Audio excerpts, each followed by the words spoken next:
Hello, hello, hello. Welcome, welcome, welcome, welcome.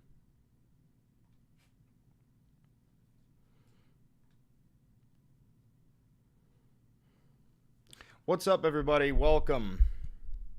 Welcome to the absolute demise of liberty. America is officially fallen. It brings me no joy to tell you this, but I have actually lost all hope. I don't think there's any saving this nation. If you are capable of fleeing, I would.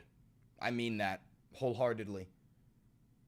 This is liberty has fallen. America has fallen. It's over.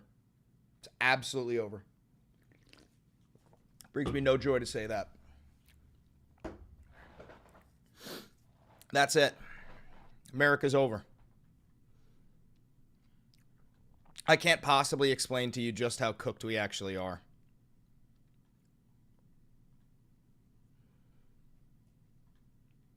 What happened? Well, let's cover it. 3 things happened. The first thing, I'm going to pull up the videos for you. Why not at least try to fight back? There is no power. You have no power. You are about to lose the right to protest. When you say fight back, you mean protest in the streets, right? Yeah, you're about to lose your right to protest. You have 6 days until your right to protest is taken away from you. There's nothing you can do. There's nothing you can do.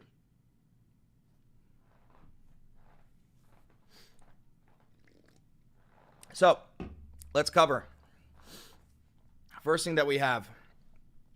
Donald Trump finally used his own words rather than Caroline Leavitt and admitted himself that he wants the complete and total collapse of due process and to begin shipping American citizens to the extermination camp in El Salvador. So, let's watch this. You mentioned that you're open to deporting individuals that aren't foreign aliens but are criminals to El Salvador. Let's say that again. Listen to what he said. You mentioned that you're open to deporting individuals that aren't foreign aliens but aren't foreign aliens are criminals to El Salvador. Does that include potentially U.S. citizens? Does that include U.S. citizens? Fully naturalized American. If they're criminals and if they hit people with baseball bats over their head that happen to be 90 years old, and if they rape 87-year-old women in Coney Island, Brooklyn, yeah, that includes them. What do you think? There's a special category of person? Yeah, it's called being a U.S. citizen. That's the special category of person. Being a U.S. citizen, yeah. That's the special category. You can't deport U.S. citizens because where the fuck do you deport them to? I mean, let's watch this again. They're as bad as anybody that comes in. Let's watch it again. You mentioned that you're open to deporting individuals that aren't foreign aliens but are criminals to El Salvador. Does that include potentially U.S. citizens, fully naturalized American? If they're criminals and if they hit people with baseball bats over their head that happen to be 90 years old. Hear what he just said? This guy thinks that GTA is real. Now, also, this is how it starts. He says, oh, well, if it started off with, we're deporting the criminal undocumented gang members, the violent undocumented aliens. And then it moved to, we're deporting the permanent legal residents, green card carrying residents, because they support Palestine. And now you have reached the point of, we're going to deport U.S. citizens, but only the violent criminals. You know what happens after that, right? Is we're deporting U.S. citizens who are enemies of the state. Oh, you know who's enemies of the state? Anybody who doesn't support MAGA. Vocal critics of MAGA, such as myself. Welcome. Welcome to the America that the conservatives have created. Welcome to the America that the conservatives have created. Hi, Val. I'm 23 and I'm physically disabled, so I rely on SSI and Social Security checks. I'm afraid they'll be taken away from me soon because of cuts to Social Securities. What do you think the chances are for that? 100%. You're not getting that money next year. You're not receiving that money. Everybody watching, your grandparents who rely on Social Security, they're not getting that check in 2026. That's not happening. If you're on Medicaid, such as myself, I'm on Medicaid. I'm not going to have health care next year. No. Please stop giving this man grace. Stop thinking that this man won't do the crazy thing. It's more likely that he will. It is far more likely that every worst possible outcome you can imagine will happen. That's reality.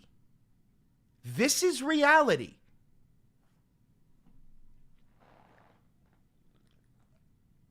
What if the legislative branch impeaches Trump? Dude, Trump was impeached twice during his first term. He'd never resigned. When you're impeached, you're supposed to resign. Key word, supposed to. They can't remove him from office.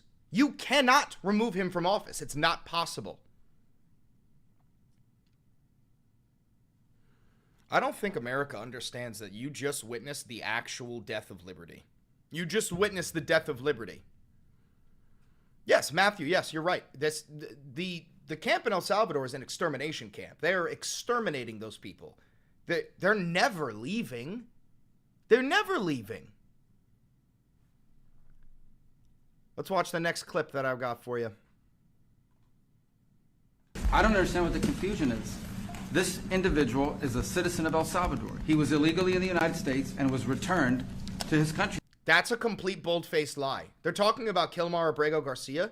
Let's watch this again so you can watch Marco Rubio literally just lie.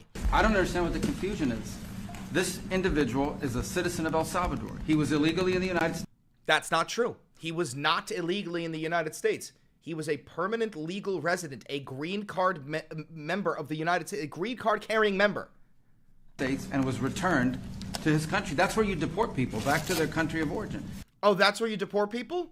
Then how are you going to deport U.S. citizens, Marco? How are you going to deport U.S. citizens, Marco? Except for Venezuela, that wasn't refusing to take people back, or places like that. I can tell you this, Mr. President. No, the foreign policy of the United States is conducted by the President of the United States, not by a court. And no court... What? Wait, what? President of the United States, not by a court. And no court in the United States has a right to conduct the foreign policy of the United States. So the Supreme... Okay. Trump is a dictator. The Supreme Court ruled that he returns Kilmar Abrego Garcia. They're refusing to do it. If the Supreme Court does not have power, then Trump is not a president. Trump is a dictator. I don't say this facetiously. The United States this morning became a dictatorship.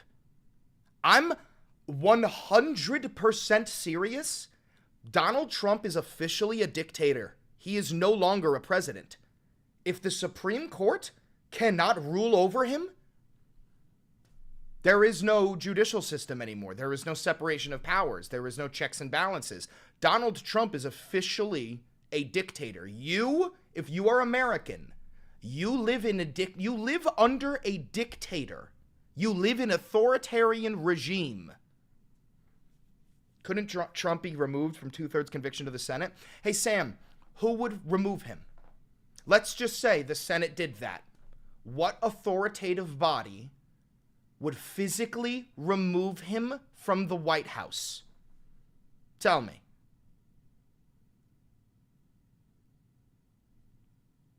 Which body?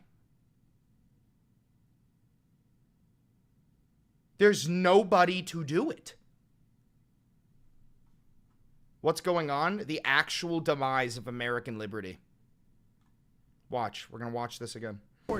Except for Venezuela, that wasn't refusing to take people back, or places like that.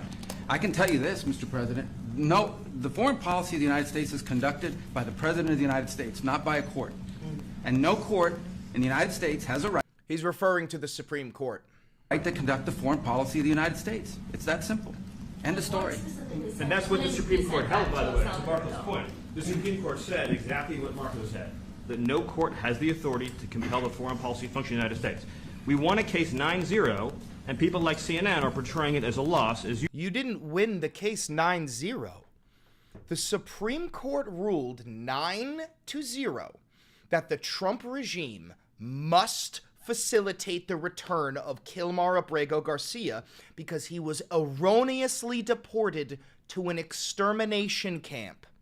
And now that the Supreme Court has ruled that you must return him, they are refusing to, and they even brought Bukele, the president of El Salvador, to come all the way over and say that he cannot release this man. The reason why they cannot release this man is because that man is a corpse.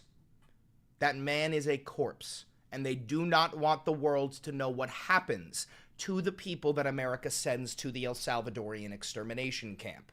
They are used as prison labor, they are used as slave labor, and then eventually they are exterminated to make more room for more prisoners.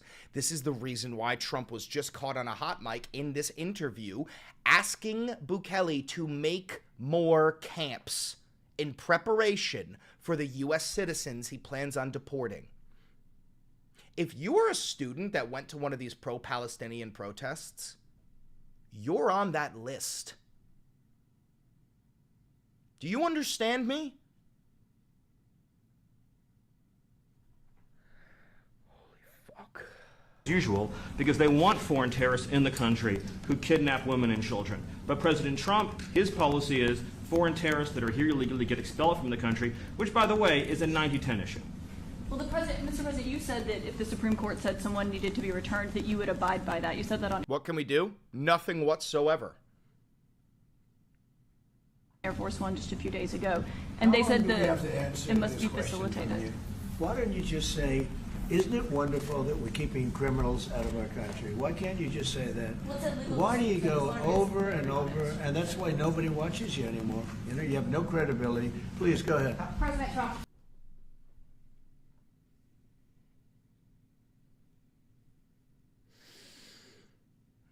Saying we can do nothing whatsoever is such a bad mentality to carry. Why don't you tell me, Stephen? What should we do? Why don't you tell me, Stephen? What should we do?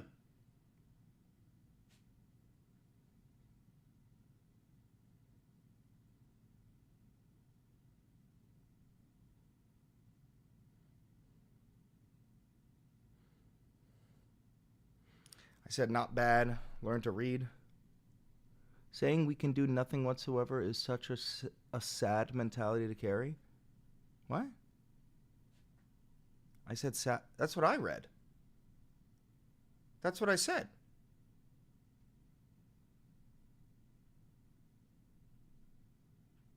That's what I said.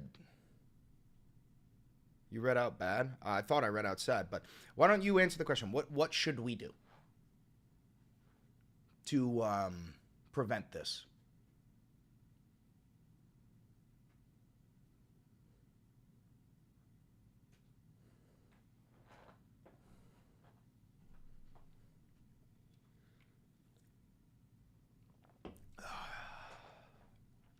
Anything?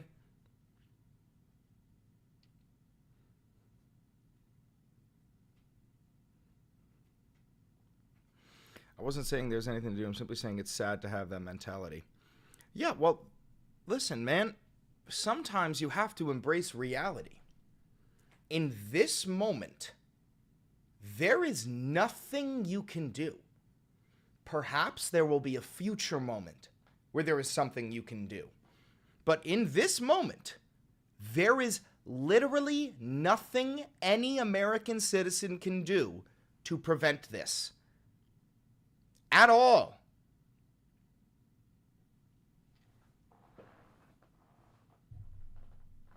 It was not meant as a negative judgment. I'm not angry with you. I'm just responding to your comment. That's it. There's nothing we can do.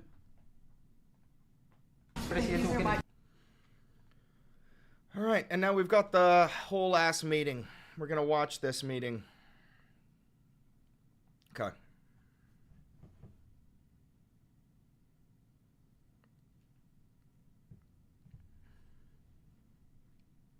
Practical steps. Donate to the ACLU to help fund legal representation and challenges. Though that doesn't matter. Trump just signed 2 executive orders that are attacking law firms who represent people that the Trump administration is suing. So Lawyers are afraid to represent anybody the Trump administration is targeting. Start a court case? Doesn't matter. The federal courts already ruled that the Supreme Court of the United States ruled that Trump had to return these people, and they're not doing it. The Supreme Court is the highest court in the land. There is no judge that can help you. There's no judge that can force Trump to do anything. This is why I said a little bit ago, you live in an authoritarian regime. I'm not trying to scare you. Donald Trump is officially a dictator. You don't have rights anymore. In 6 days, you're losing your First Amendment right. I hope you understand that. When he declares the Insurrection Act of 1807 on April 20th, you will no longer have the right to peacefully protest. You will no longer have freedom of speech. You will lose all of your civil rights.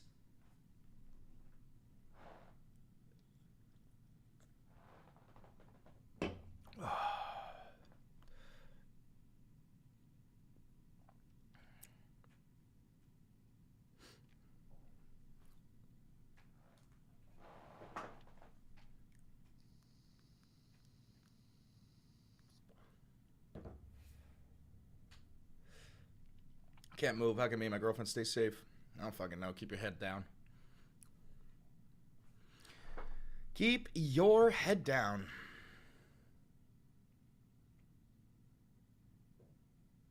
All right. Let me start recording. America has fallen. Ladies, gentlemen, and NBs, welcome to the Valenti video broadcast. I am your perfect and humble leader, Chris Valenti, and it brings me no joy to tell you that liberty, due process, and justice have officially ended in the United States. Donald Trump, as of April 14th, 2025, is officially the dictator of the authoritarian regime formerly known as the United States of America. I am not being facetious. I wish that I was joking, but Donald Trump has begun a constitutional crisis within the United States.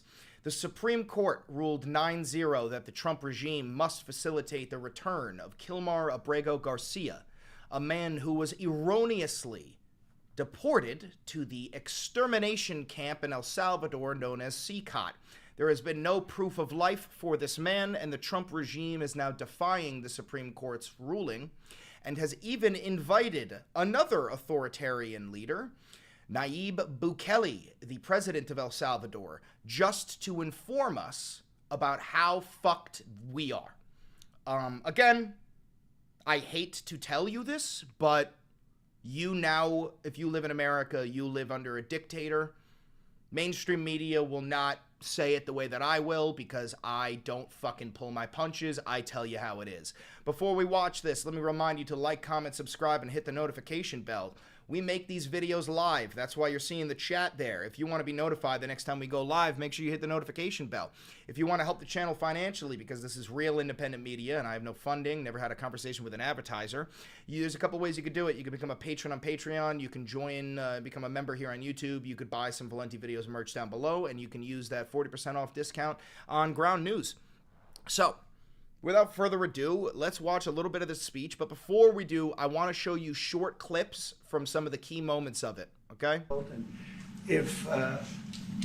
Let's watch this from the beginning. You mentioned that you're open to deporting individuals that aren't foreign aliens but are criminals to El Salvador. Does that include potentially U.S. citizens fully naturalized? So what he just said, what that reporter just said was, you have mentioned deporting U.S. citizens to the extermination camp in El Salvador, which is a direct violation of the Constitution. It means the literal collapse of the legal system within the United States because you can only deport somebody to the nation in which they are from. And if you are arguing to quote-unquote deport a United States citizen, that would mean deporting them from another nation back to the U.S.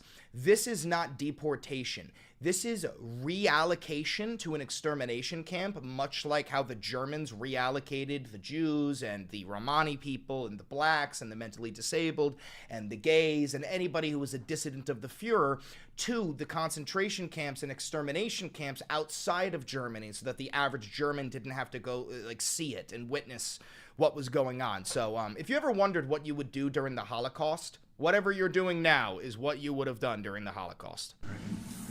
if they're criminals and if they hit people with baseball bats over their head that happen to be 90 years old, and if they rape 87-year-old women in Coney Island, Brooklyn, yeah, that includes them. What do you think? There's special. So you can skip the whole first part of what he said, 27 seconds. So let's listen to the question again. Foreign aliens brought criminals to El Salvador. Let's listen to the question. You mentioned that you're open to deporting individuals that aren't foreign aliens, but are criminals to El Salvador.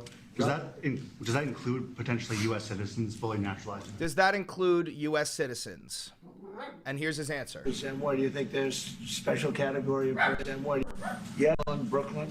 Yeah, that includes them. What do you think? There's special category of person. They're as bad as anybody that comes in. And yes, they are a special category of person, King Doland. They are a U.S. citizen, which means that they cannot be deported from the United States of America. Now, to your point, King Doland, when you are referring to, violent people who hit 90-year-old women with baseball bats and people who are raping 87-year-old women, yeah, those people are abhorrent. They're criminals. They're disgusting. We should be throwing them in prison. Here, in the United States of America, because even I understand that even the most heinous, violent criminal in the United States that is a U.S. citizen is still protected by the U.S. Constitution. You throw them in fucking solitary confinement with an egg salad sandwich here in the United States of America. If you cannot see the slope in which we have been fucking riding, then you're blind. It started off with Trump saying, we're going to deport the violent, undocumented criminal aliens. And then it moved to, we're going to deport the permanent legal residents, the green card carrying members, because they are anti-Israel, which is directly against the Department of Defense's initiative. Now we're moving into, we are going to deport U.S. citizens who are violent criminals. You know what's next, right? We're deporting U.S. citizens who have anti-American values. Who gets to decide what anti-American values are? Can you guess? Can you guess who gets to decide what anti-American values are? You're right, it's Mango Mussolini. And then one more clip here. This is in regards to Kilmar Abrego Garcia, who is not a fucking terrorist. He's not a gang member. He's not an undocumented immigrant. He's not here illegally. He was a permanent legal resident of the United States, a green card carrying member of the United States. Let's watch. I don't understand what the confusion is. This individual is a citizen of El Salvador. He was illegally in the United States. False. He was not illegally in the United States. And was returned to his country. That's where you deport people, back to their country of origin. Pause. If that's where you deport people back to their country of origin, then how are you and your king, Doland, floating around the idea of deporting U.S. citizens? How can you deport a U.S. citizen back to their country of origin if they're from the fucking United States, Marco, you spineless fucking weasel? Fucking shrimp dick cuck. Except for Venezuela, that wasn't refusing to take people back, or places like that. I can tell you this, Mr. President. No, the foreign policy of the United States is conducted by the President of the United States, not by a court. And no court... Not by a court. If the Supreme Court of the United States does not have power over the President of the United States, then there's no separation of powers, there's no checks and balances. That man is no longer a president. He's a dictator. Facts don't care about your feelings. What do you think they're going to impeach him? We've already impeached him twice. He never resigned. What do you think, 2/3 of the Senate are going to vote to remove him? Who's going to physically remove him? What authoritative body? What use of force? Who's going to do it? There's nothing left. There's nothing left. This is the world, this is the America that the conservative fascists want. In America, where only straight white men get to exist, and if you so much as challenge the Fuhrer, you will be rounded up and shipped off to a fucking extermination camp. Welcome. Welcome to America. And the United States has a right to conduct the foreign policy of the United States. It's that simple. End of story. And that's what the Supreme Court held, by the way, to Marco's point. The Supreme Court said exactly what Marco said, that no court has the authority to compel the foreign policy function of the United States. We won a case 9-0. That's a lie. They lost the case 9-0. The Supreme Court ruled unanimously 9-0 that the Trump regime must facilitate the return of Kilmar Abrego Garcia. The Trump regime has blatantly disregarded it. That is a constitutional crisis.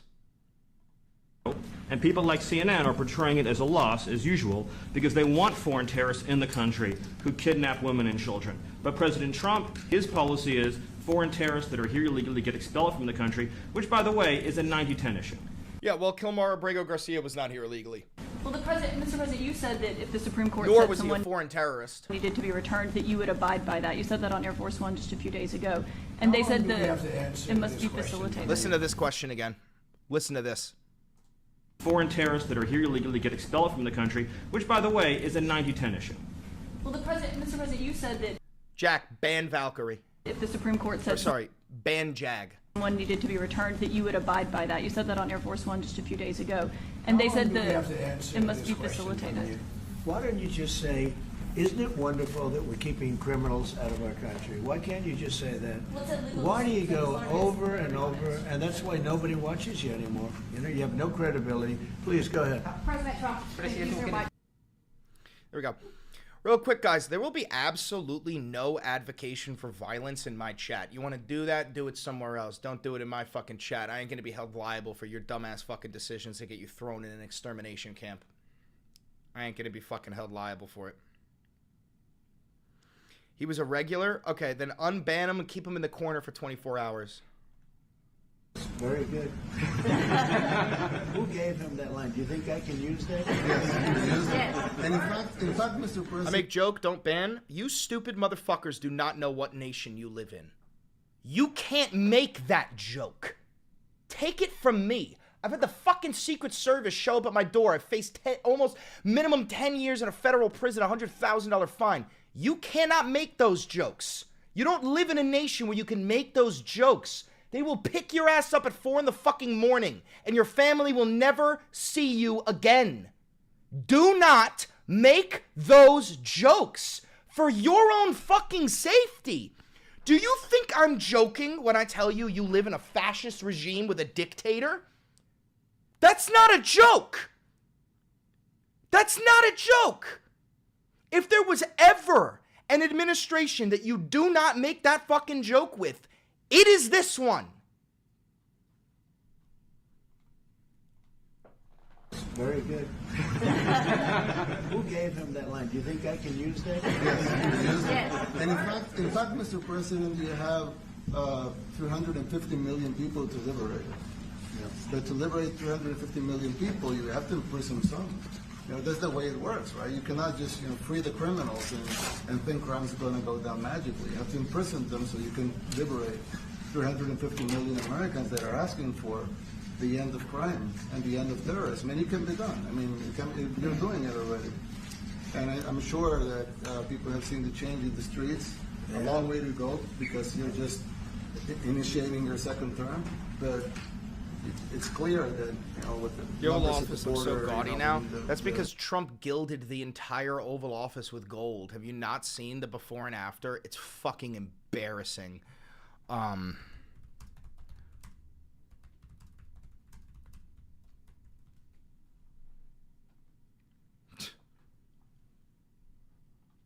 me show you. Oh, hold on. I'm getting a phone call.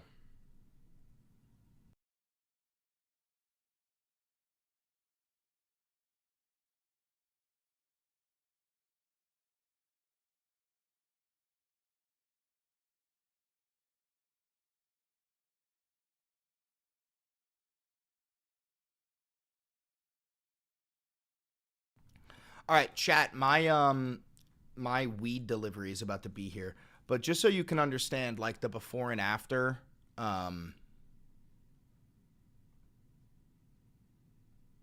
That's not it. Oh yeah, you could kind of see it here, like all of the gold and all that shit.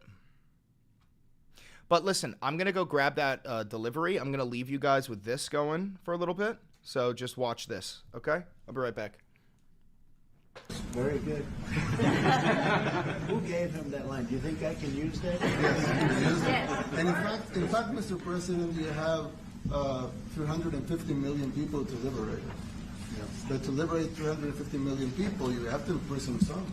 That's the way it works, right? You cannot just free the criminals and think crime's going to go down magically. You have to imprison them so you can liberate 350 million Americans that are asking for the end of crime and the end of terrorism. And it can be done. I mean, you're doing it already. And I'm sure that people have seen the change in the streets. A long way to go because you're just initiating your second term. But it's clear that with the numbers at the border, when even in Democrat-run cities, they get a help from the work you're doing. So I'm really happy to be here, honored, and eager to help. Well, we had a terrible thing happen. We had an administration that allowed people to come in freely into our country from not only South America, but from all over the world. Many from the Congo in Africa, Asia, all over the world, Europe, rough parts of Europe. And they came from prisons, and they came from mental institutions, and they came from gangs, and the gangs of Venezuela and other places. And hundreds of thousands and even millions of them came. 21 million people altogether, but many of the people that came, just a tremendous percentage of them were criminals, in some cases violent criminals. We had 11,088 known murderers. Half of them murdered more than one person. This was allowed by a man who, what he did to our country is just unbelievable. So we're straightening it out. We're getting them out.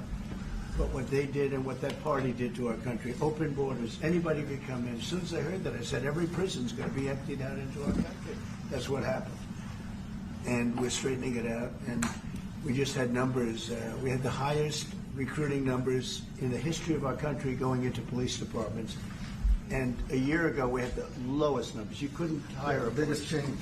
Yeah. Nobody's From ever the seen. lowest to the highest. And the military now, Marines, the Army, Air Force, Coast Guard, every slot is, I mean, we have the best numbers we've ever had. We call it recruitment numbers. And we've never had anything like it. We had records on at every single level. But very important, the policemen. The policemen are joining forces now that we're having a hard time with policemen because we weren't protecting our police. Yeah. And we cherish our police. The police are great, and the firemen and everybody else. But we have the highest numbers that we've ever had, the most enthusiasm. Great enthusiasm on trade and other things. We're doing great. We're taking in billions and billions of dollars. We made, 2 weeks ago, I gave them a little bit of a pause because, you have to show a little flexibility. We go back to what we have to do. The markets have been very strong once they got used to it. But we were losing $2 billion a day. There's no company big like this. This is the biggest deal ever made. Now we're making $3 billion a day. We're a great country, but we had stupid people running this country, and I can say it. But what they've done to us at the border should never and can never be forgotten. It's a sin, what they did, and you are helping us out, and we appreciate it. Actually, what you're doing with the border is remarkable. It has dropped, 95%? It's incredible. Okay. As of this morning, 99%, 99.1% to be exact. Why are those numbers not in the media? Well, they get out with the fake news, like CNN over here doesn't want to put them out because they don't like putting out good numbers. They only like putting out because I think they hate our country, actually. Yeah, But it's a shame. You're right. Isn't that a great question? Why doesn't the media? Why don't they put out numbers? Yeah, 99%. I mean, it's crazy, right? We're doing It's great. a crazy turnaround. Christy, could you maybe say a couple of words? Hey, fuckers. I'm back. Hey, fuckers. Were you guys okay while I was gone? Did I miss some crazy shit? We're gonna rewatch this 5 minutes with my commentary.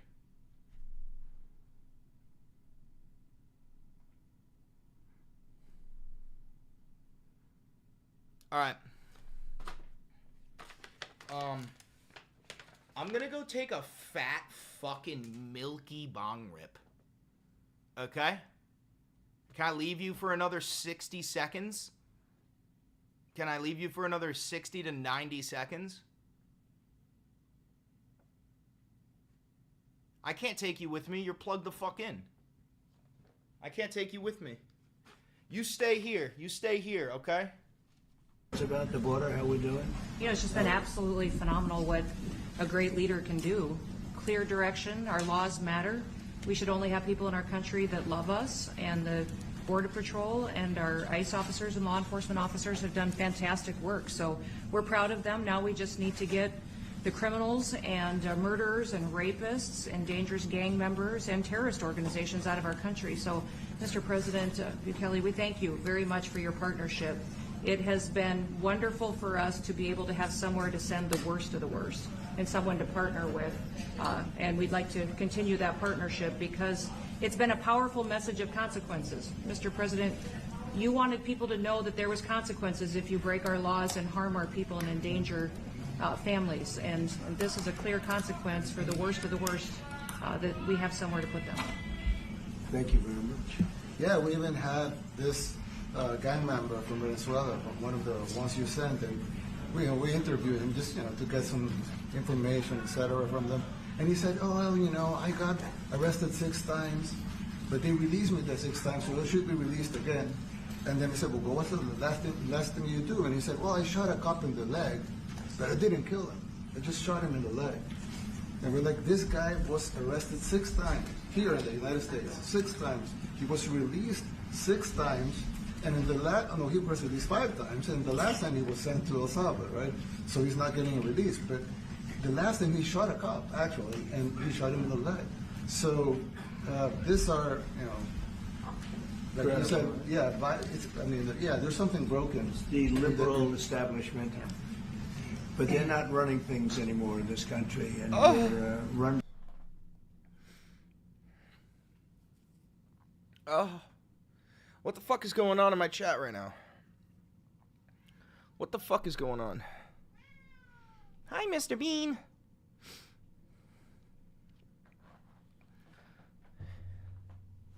What is going on in my chat? I think a chatter needs a little break. What the fuck? Ace is a regular. What the fuck did Ace do? What the fuck did I miss?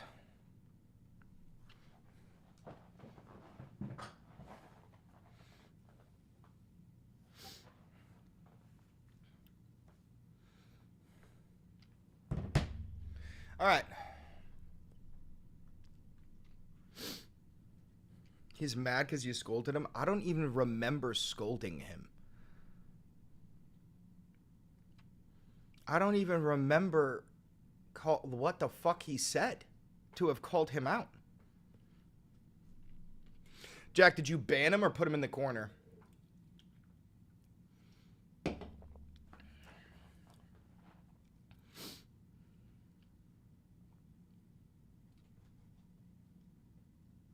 Five minutes? All right, that's good. That's fine.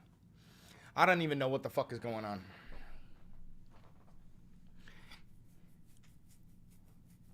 It's a call to violence. There will be no calls to violence in my chat. Bro, why is Trump on your mind all the time? He's the president of the strongest nation on planet Earth. And I live in that nation. Everything he does can directly affect my life. What the fuck sort of question is that?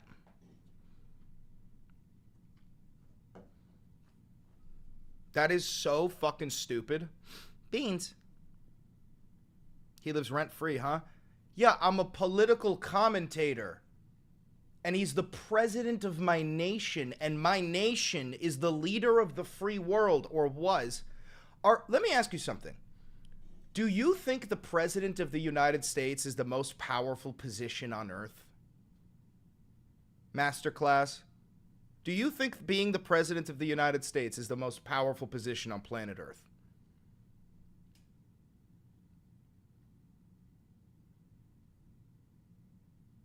Yes, okay. Do you think that Americans live under the rule of the president of the United States?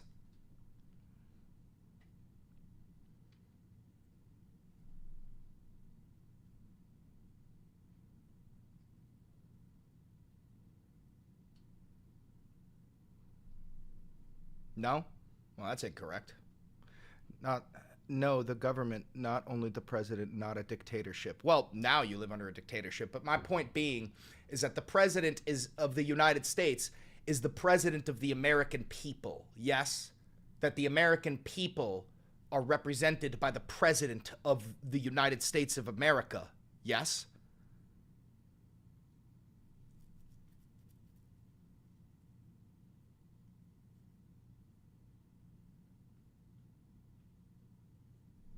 Hold on, just let him answer my questions first. Oh, because I'm trying to get to the root here. It's just say little Braden's on panic mode. All right, regardless of that, and I'm not a liberal. Okay, so you understand that the president of the United States is the most powerful position on earth. You understand that American citizens are represented by the president of the United States and they live underneath him, right? And you do understand that I am a political commentator, right? That I do commentary on politics.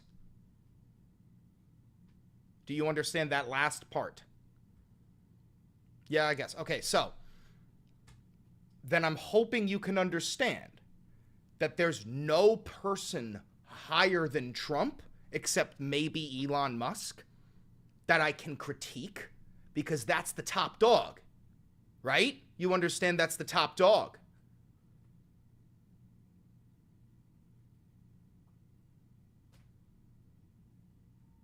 Yeah, okay.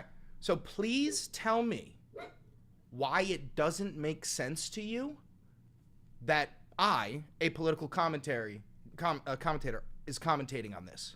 Hold on, getting a call.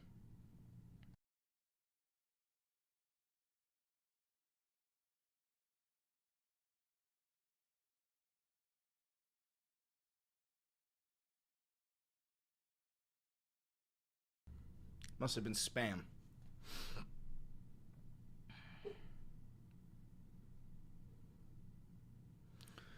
Just kidding, what are we currently talking about? We're going to watch this video.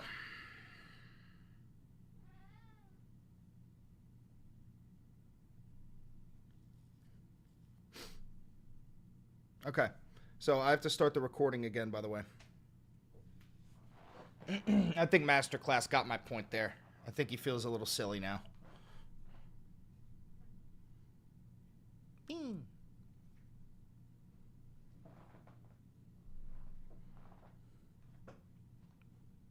Welcome back, Ace of Spades. I don't know what you were tweaking about, but no more tweaking.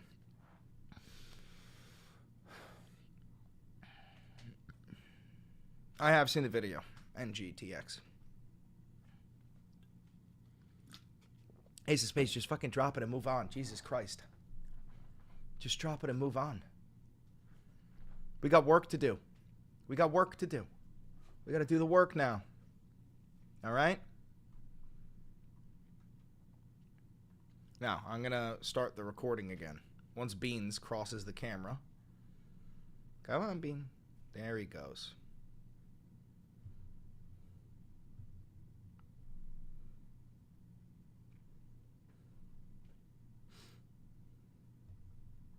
All right, here we go.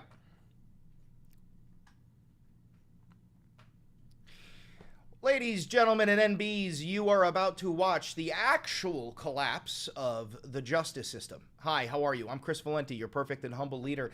And it looks like we've got two authoritarian dictators on screen. It brings me absolutely no joy to tell you that you are witnessing the actual death of American liberty, the justice system, due process.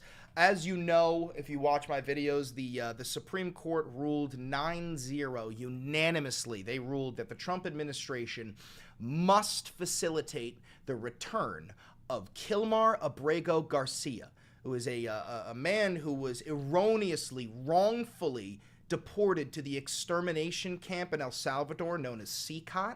So the thing is, this is just like a regular Maryland father of four, a green card carrying permanent resident of the United States, not an undocumented immigrant, not a terrorist, not a gang member, none of these things.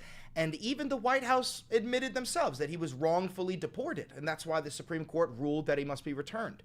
Well, the Trump administration has decided that they will not be returning this man. So the Trump administration is defying a Supreme Court order which is by definition a constitutional crisis. Now, I would argue, and I have argued, that we've been in a constitutional crisis since the day he was inaugurated. I mean, the motherfucker tried to overwrite birthright citizenship, which is baked within the Constitution. That, in and of itself, is an attack on the Constitution. That's a constitutional crisis. But it doesn't matter. Let me move this lamp. I think it's a little bit too much on screen. A little too much. There we go. So, fuck it, I don't care. Regardless, so what Trump decided to do was, instead of facilitate the return of this man who was most likely dead, if you want my opinion, I believe that, CCOT is an extermination camp and that a lot of the people we're sending over there are going to end up dead. I don't believe that you can return Garcia because I believe he's no longer with us. But regardless, instead of returning, Beans, your ear's in the camera. Instead of facilitating the return of this man, Trump decided to actually bring over fellow authoritarian dictator Nayib Bukele, the quote-unquote president of El Salvador, and to just talk about together in front of the press why they won't be following through with what the Supreme Court ordered. So we're going to be watching this. Yes, it's going to be pretty long. So before we do, I just want to show you 2 highlight videos really fast. These ones are going to make you fucking sick. If you're an American that believes in, like American values, this will make you sick. If you are a MAGA cultist, this will probably make you bricked up. You mentioned that you're open to deporting individuals that aren't foreign aliens but are criminals to El Salvador. Does that include potentially U.S. citizens? Does that include U.S. citizens? So the guy asked, he said, you have floated around the idea of deporting U.S. citizens. Do you want to deport U.S. citizens to the extermination camp? Fully naturalized American. If they're criminals and if they hit people with baseball bats over their head that happen to be 90 years old, and if they rape 87-year-old women in Coney Island, Brooklyn, yeah, that includes them. What do you? Yeah, that includes them. So everything you just saw in the middle, that's called fluff. That is fucking meaningless. Okay, let's listen to the question one more time. Individuals that aren't foreign aliens but are criminals to El Salvador. Does that include potentially U.S. citizens fully naturalized? Does that include U.S. citizens? You could skip the fluff and go to 23 seconds, and here's his answer. Brooklyn. Yeah, that includes them. What do you think? Yeah, that includes them. So, if you were an American citizen, even if you voted for Donald Trump, if you commit a crime, you should be wary that you may be sent to a fucking extermination camp in El Salvador. Now, I'm not saying you're going to go out committing heinous crimes, but what I am saying is that you have seen the slippery slope that we have descended upon since Inauguration Day. How did it start? Well, during the campaign, he kept saying, we're going to do the largest mass deportation campaign. We're getting rid of the violent, criminal, undocumented aliens. Remember? He said, all we're going to do is get rid of the undocumented aliens that are violent, right? And then it moved to, no, we're going to get rid of we're deporting all the undocumented aliens, even the kids. Then it moved to, we're getting rid of birthright citizenship. If you were born on U.S. soil, but your parents were here illegally, we're deporting you. Then it moved to, we're deporting permanent, green card carrying legal residents of the United States like Mahmoud Khalil because he doesn't support Israel and the United States Defense Department supports Israel, so that's anti-American. Then it moved to, whoopsie, we accidentally deported a guy who was permanently here legally. He was not supposed to be deported. We made an oopsie, but we're not gonna get him back. And now you've reached the point of, fuck it, let's deport U.S. citizens that are violent. And note, that's how that first slope with the undocumented immigrants started. Remember that? It starts with violent U.S. citizens deported, but then turns into people with anti-American values, which is going to be deemed by the State Department. If you don't support Israel, that's an anti-American value. That's what they're going to do. So, welcome to Fascist USA. Let's watch a little bit more. Let's watch the next clip too. Special category of person. Yeah, that includes them. What do you think? There's special category of person. They're as bad as anybody that comes in. We have bad. You're right. They are as bad as anybody else, but they are a special category of person, sir. They are a U.S. citizen. That is a completely different category. You cannot deport a U.S. citizen unless they are in a foreign nation and you are deporting them back to the United States, because that is what deportation is. And as you guys will see in a second, Marco Rubio himself says that in this short clip that we are going to watch. I don't understand what the confusion is. This individual is a citizen of El Salvador. He was illegally in the United States. False. Kilmar Abrego Garcia was not illegally in the United States. You can look this up yourself. And was returned to his country. That's where you deport people, back to their country of origin. Oh, I'm sorry. That's where you deport people back to their country of origin? So how are you and Trump saying that you're going to deport U.S. citizens to El Salvador? How are you going to do that? How? I'm sorry, you fucking hypocrite, you fucking shrimp-dicked little cuck. Except for Venezuela, that wasn't refusing to take people back, or places like that. I can tell you this, Mr. President. No, the foreign policy of the United States is conducted by the President of the United States, not by a court. And no court in the United States has a right to... No court, including the Supreme Court, which ruled 9-0 unanimously. Despite the fact that Trump has packed the Supreme Court 6-3, they still ruled unanimously 9-0 that they must facilitate the return of this man. And Marco Rubio is saying clearly, in plain English, no court can usurp the power of the president, not even the Supreme Court. Well, if the Supreme Court can't challenge the president, then there's no separation of powers. There's no checks and balances. And if there's no checks and balances, he's not a president. He's a dictator. Now, watch as Stephen Miller, the actual fucking rat from Ratatouille, conduct the foreign policy of the United States. It's that simple. End of story. And that's what the Supreme Court held, by the way, to Marco's point. The Supreme Court said exactly what Marco said, that no court has the authority to compel the foreign policy function of the United States. We won a case 9-0. They did not win the case 9-0. They lost the case 9-0. And people like CNN are portraying it as a loss, as usual, because they want foreign terrorists in the country who kidnap... Oh, yeah, dude. I forgot that CNN deadass just... That's their modus operandi, is we want foreign terrorists in the country who kidnap women and children. But President Trump, his policy is foreign terrorists that are here illegally get expelled from the country, which, by the way, is a 90-10 issue. Yeah, I agree. Foreign terrorists who are here illegally should be kicked out of the country. This man was not a foreign terrorist, nor was he fucking here illegally. So what the fuck are we doing? What are we doing? Now watch how Trump fucking attacks the only decent reporter in the room. Ready? Well, Mr. President, you said that if the Supreme Court said someone needed to be returned, that you would abide by that. You said that on Air Force One just a few days ago.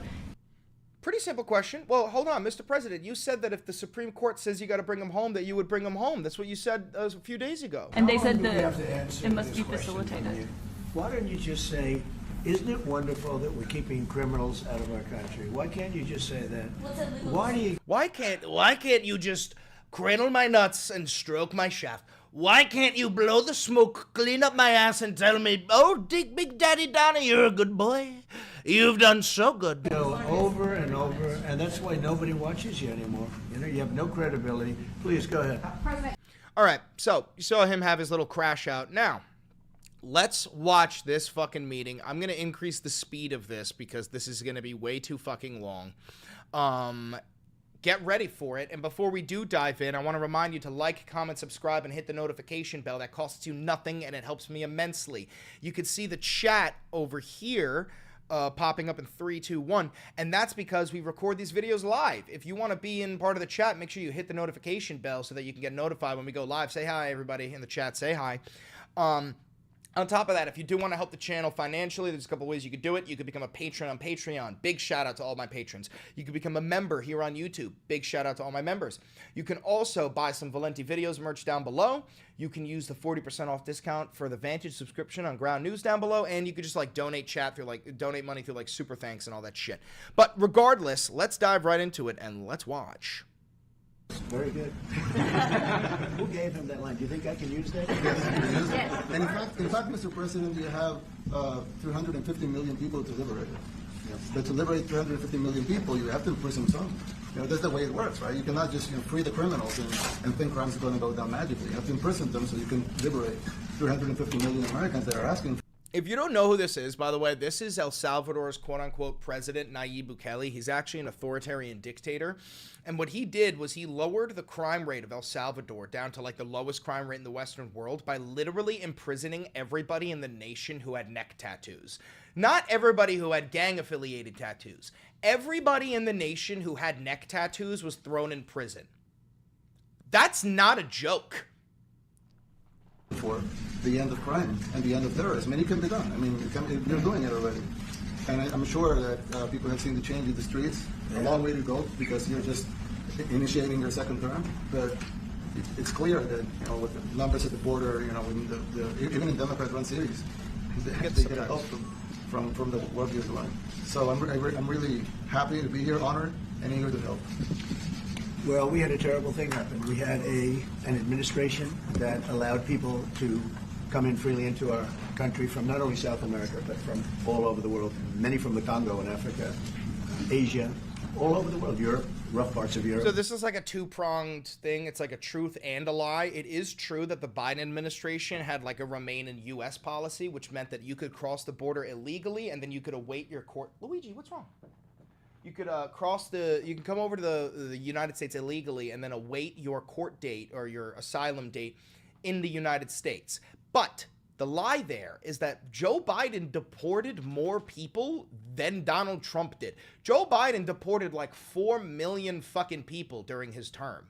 That's not a lot. You could look up these numbers, right? So it's not like they were just welcomed in freely, but they were given this, and I don't support that. I support the Remain in Mexico policy. Call me crazy, I don't care. And they came from prisons, and they came from mental institutions. And that's also not true.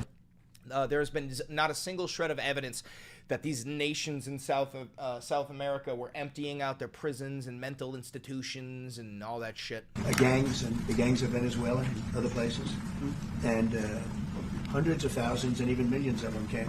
21 and also the gangs from Venezuela that he's talking about, part of the reason why there are like small groups of people that are part of like affiliated with Venezuelan gangs within the United States is because the Trump administration facilitated or attempted a coup d'etat in Venezuela through the CIA, and it failed miserably, and then the Trump administration offered temporary amnesty to Venezuelans who were fleeing this new carnage, this new Venezuelan regime that the CIA had actively sort of emboldened. So Trump literally brought over like all of those fucking Venezuelans that he's talking about. People all together, but many of the people that came, just a tremendous percentage of them were criminals, in some cases violent criminals. We had 11,088 known murderers. Half of them murdered more than one person. What did he just say? What did he just say? Criminals, in some cases violent criminals. We had 11,088 known murderers. Half of them murdered more than one person. This was allowed by a man who, what he did to our country is just unbelievable. So we're straightening it out. We're getting him out. So he just said that he's claiming that 11,000 immigrants that were murderers crossed the border. Bitch, you said 20 million. On the campaign trail, you said that there's between 9 and 20 million violent, murderous gang members in the United States. And now it's 11,000? I don't even believe that number, first of all. But second of all, that is an insane difference. But what they did and what that party did to our country, open borders, anybody could come in. As soon as I heard that, I said, every prison's going to be emptied out into our country. That's what happened. And we're straightening it out. And we just had numbers. We had the highest recruiting numbers in the history of our country going into police departments. And a year ago, we had the lowest numbers. You couldn't hire a police chief. Yeah. Nobody's ever seen. And the military now, Marines, the Army, Air Force, Coast Guard, every slot is, we have the best numbers we've ever had. We're increasing military recruitment rates. We have gotten our people so fucking desperate because, when people are desperate, they join the military. And now that people are more desperate, our recruitment rates are going up, and we're pumping out propaganda left and right. Have you seen the ads? Do you remember the old Marine ad where they pulled out the sword and they fought a dragon on a chessboard? Fuck that. Now we're using AI. We're using AI. We call it recruitment numbers, and we've never had anything like it. We had records on at every single level. But very important, the policemen. The policemen are joining forces now. That we're having a hard time with policemen because we weren't protecting our police. And we cherish our police. The police are great, and the firemen and everybody else. But we have the highest numbers that we've ever had, the most enthusiasm. We have great enthusiasm and on trade and other things. We're doing great. We're taking in billions and billions of dollars. We made 2 weeks ago. I gave them a little bit of a pause because you have to show a little flexibility. We go back. That's not why you put the fucking pause on the tariffs because the market literally shit the fucking bed, dog. We all saw it. I reported on it. I made fucking videos, bro.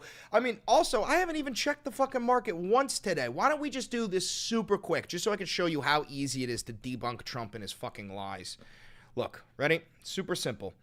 See how the market went up like 0.78 today? This is today. We're going to swap it to 1 month, okay?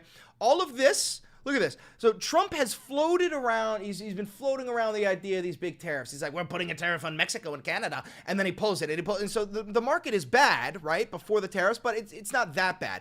And then right around here is when Trump starts to bring out this idea of Liberation Day. We're doing Liberation Day. Liberation Day is coming. And then right here, fucking Liberation Day. Suddenly the market goes, fuck, dude. Fuck, dude. And then we hit April 8th.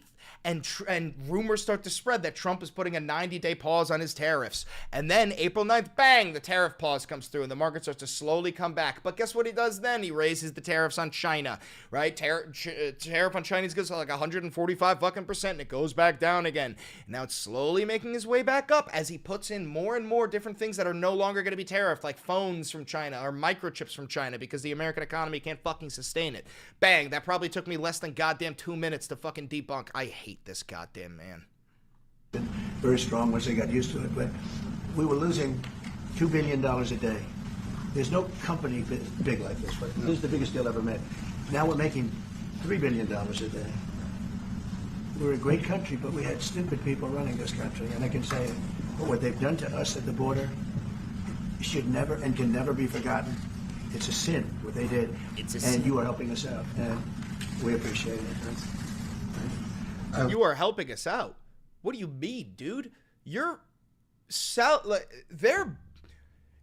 buying the prison cells. We are paying El Salvador to take these prisoners. We're not selling the prisoners. It's not like El Salvador is like, I'll give you fucking $50 per prisoner. No, it's the other way around. We'll give you $50 to take the prisoners. That's what we're doing. It's just a fucking waste of taxpayer dollars. Actually, what you're doing with the border is remarkable. It has dropped, what, 95%? It's incredible. Okay. As of this morning, 99%, 99.1% to be exact. Why are those numbers not in the media? That can't Well, they be get right. up with the fake news, like CNN. The reason it's not in the media is because it's not fucking true, bro. You think American immigration rates have dropped 99%? Or what is he saying? Like the crossing of undocumented immigrants? Whatever the fuck. 99%, Donnie, I understand that some of these fucking dumbass brainworm-ridden maggots will fall for that shit. 99%? Get the fuck out of my face. And over here doesn't want to put them out because they don't like putting out good numbers. They don't Dude, like putting... you know how this guy banned the Associated Press? He keeps on pointing to CNN. You watch the earlier clip. I'm telling you right now, I don't like CNN, but regardless, fucking free speech. I'm telling you, I don't think CNN is going to have access to the White House by July 4th. By July 4th, mark my words, you can clip this. By July 4th, CNN will be banned from the White House the way that the Associated Press is. Because I think they hate our country, actually.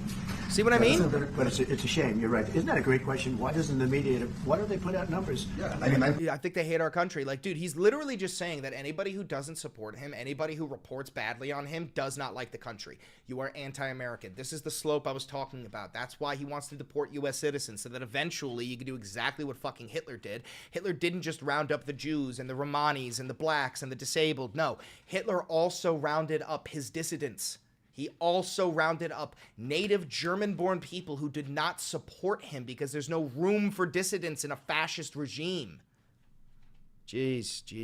I mean, it's crazy, right? We're doing it's great. a crazy turnaround. Christy, could you maybe say a couple of words about the border, how we're doing? It's just been absolutely phenomenal what a great leader can do. Clear direction. This lady talking, Christy Noem, by the way, she is, her and Pete Hegseth, the guy who is a fucking alcoholic and leaked the text messages from the Signalgate thing. Those two are the ones who in 6 days will give Donald Trump a joint report on the southern border and whether or not Trump should invoke the Insurrection Act of 1807. You are watching and listening to the way that he's talking about this and oh, it's a sin, it's a cardinal sin, it can never be allowed to happen again. This woman talking and Pete Hegseth must file a report. This is based off of a executive order that Trump wrote on January 20th. They have 90 days to give him this report. That 90-day deadline is in 6 days. It is on April 20th. It is on Easter Sunday. It is on Hitler's birthday. That is when they must tell him whether or not to invoke the Insurrection Act. Our laws matter.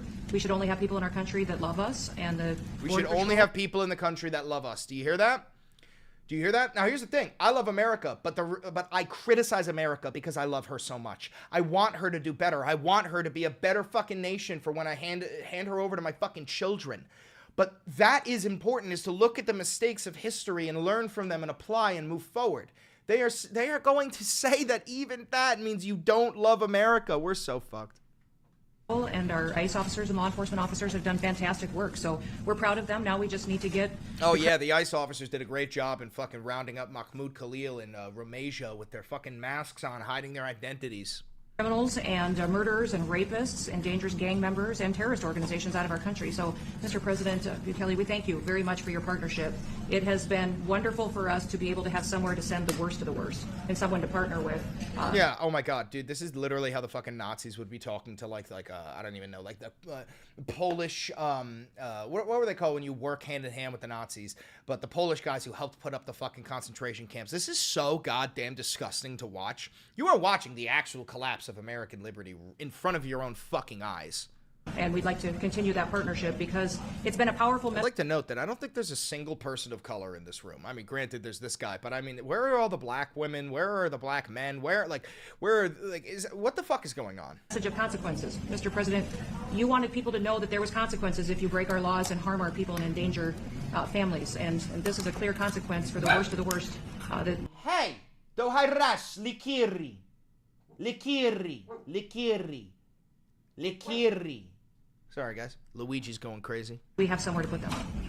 Thank you very much. Yeah, we even had this gang member from Venezuela, one of the ones you sent, and we interviewed him just to get some information, etc. from them. And he said, oh, well, I got arrested 6 times, but they released me the 6 times, so I should be released again.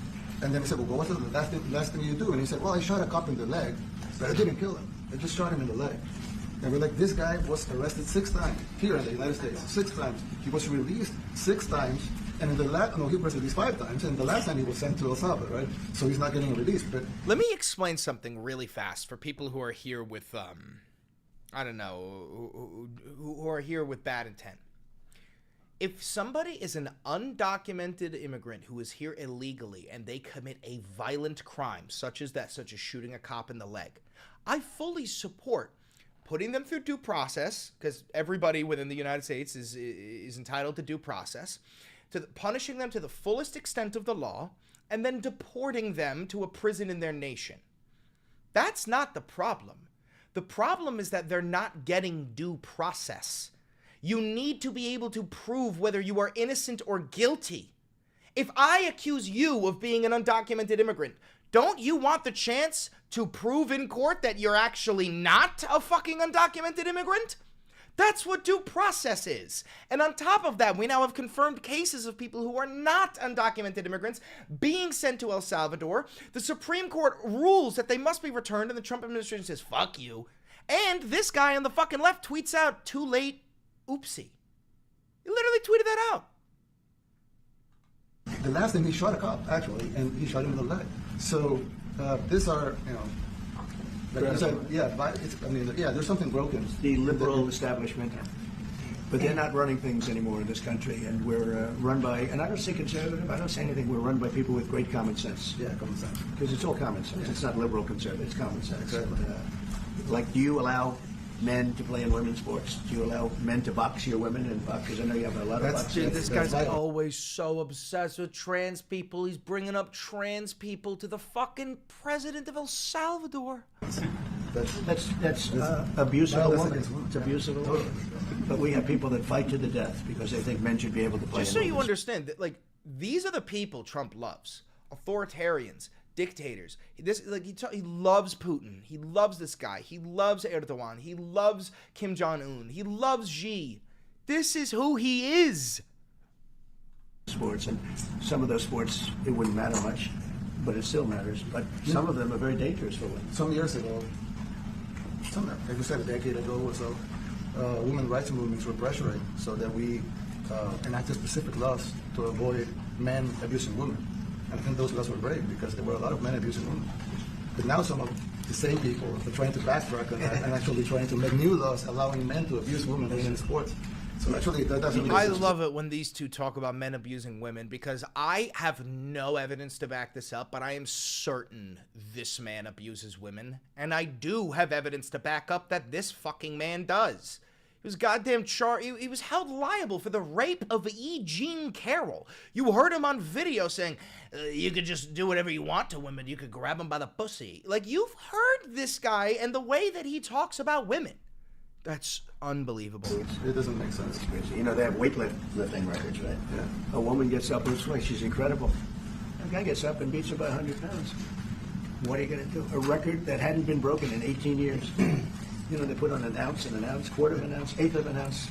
I am certain that almost every woman in this room, whether they support Donald Trump or not, could outlift him.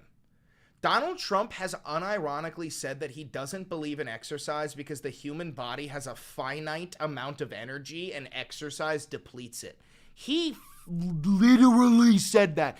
I don't think this man has exercised in decades. 18 years now, they have a guy come up peeing. The whole thing is crazy. But they continue to fight. And I don't like talking about it because I want to save it for just before the next election. I said, my people, don't even talk about it. What was that? Wait, what? No, I haven't seen anybody cover that soundbite that I just heard. I haven't seen anybody talk about that soundbite that we just heard. Hold on. Wait. I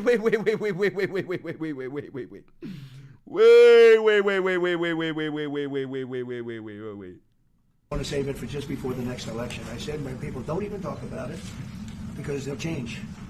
And well, but I watched this morning. It was a. Oh, he realized what he said and he immediately caught himself. Hold on a minute. I said, my people, don't even talk about it. But they continue to fight. And I don't like talking about it because I want to save it for just before the next election. I said, my people, don't even talk about it because they'll change. And well, but I watched this morning. There was a congressman fighting to the death for men to play against women in sports. Okay, that's interesting. I mean, listen, I've been saying it for a while. Trump is going to run for a third term. Andy Ogles attacked the 22nd Amendment. They're going for the 12th Amendment. They're doing everything they fucking can, but he's no longer hiding it. He's no longer hiding it. Trump is running a third term. Well, this video is not even about Trump running a third term, but somehow it is. This is going to be a very long video. I'm letting you know this beforehand, okay? You know this if you're watching this on YouTube because you can see the time. I don't fucking know. Make sure you go get yourself a snack, a drink, everything you got to do. Pause it, wipe your ass. I know you're shitting, Greg, but let's keep watching. And you say to yourself, why? What are they doing? Right? What are they doing? But your country's not too big in that.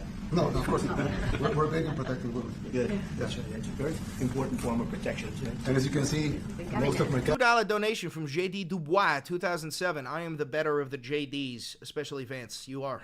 every woman, so That's impressive. yeah. That's why you're And they're not DEI hires or anything. They're can just be. great at what they do. Right? That's right. This is very impressive. Yeah, This no. is a first. We've had This motherfucker just said DEI hires and Trump got bricked. Wait a minute. He's like a fucking baby. He's like a baby. Yeah.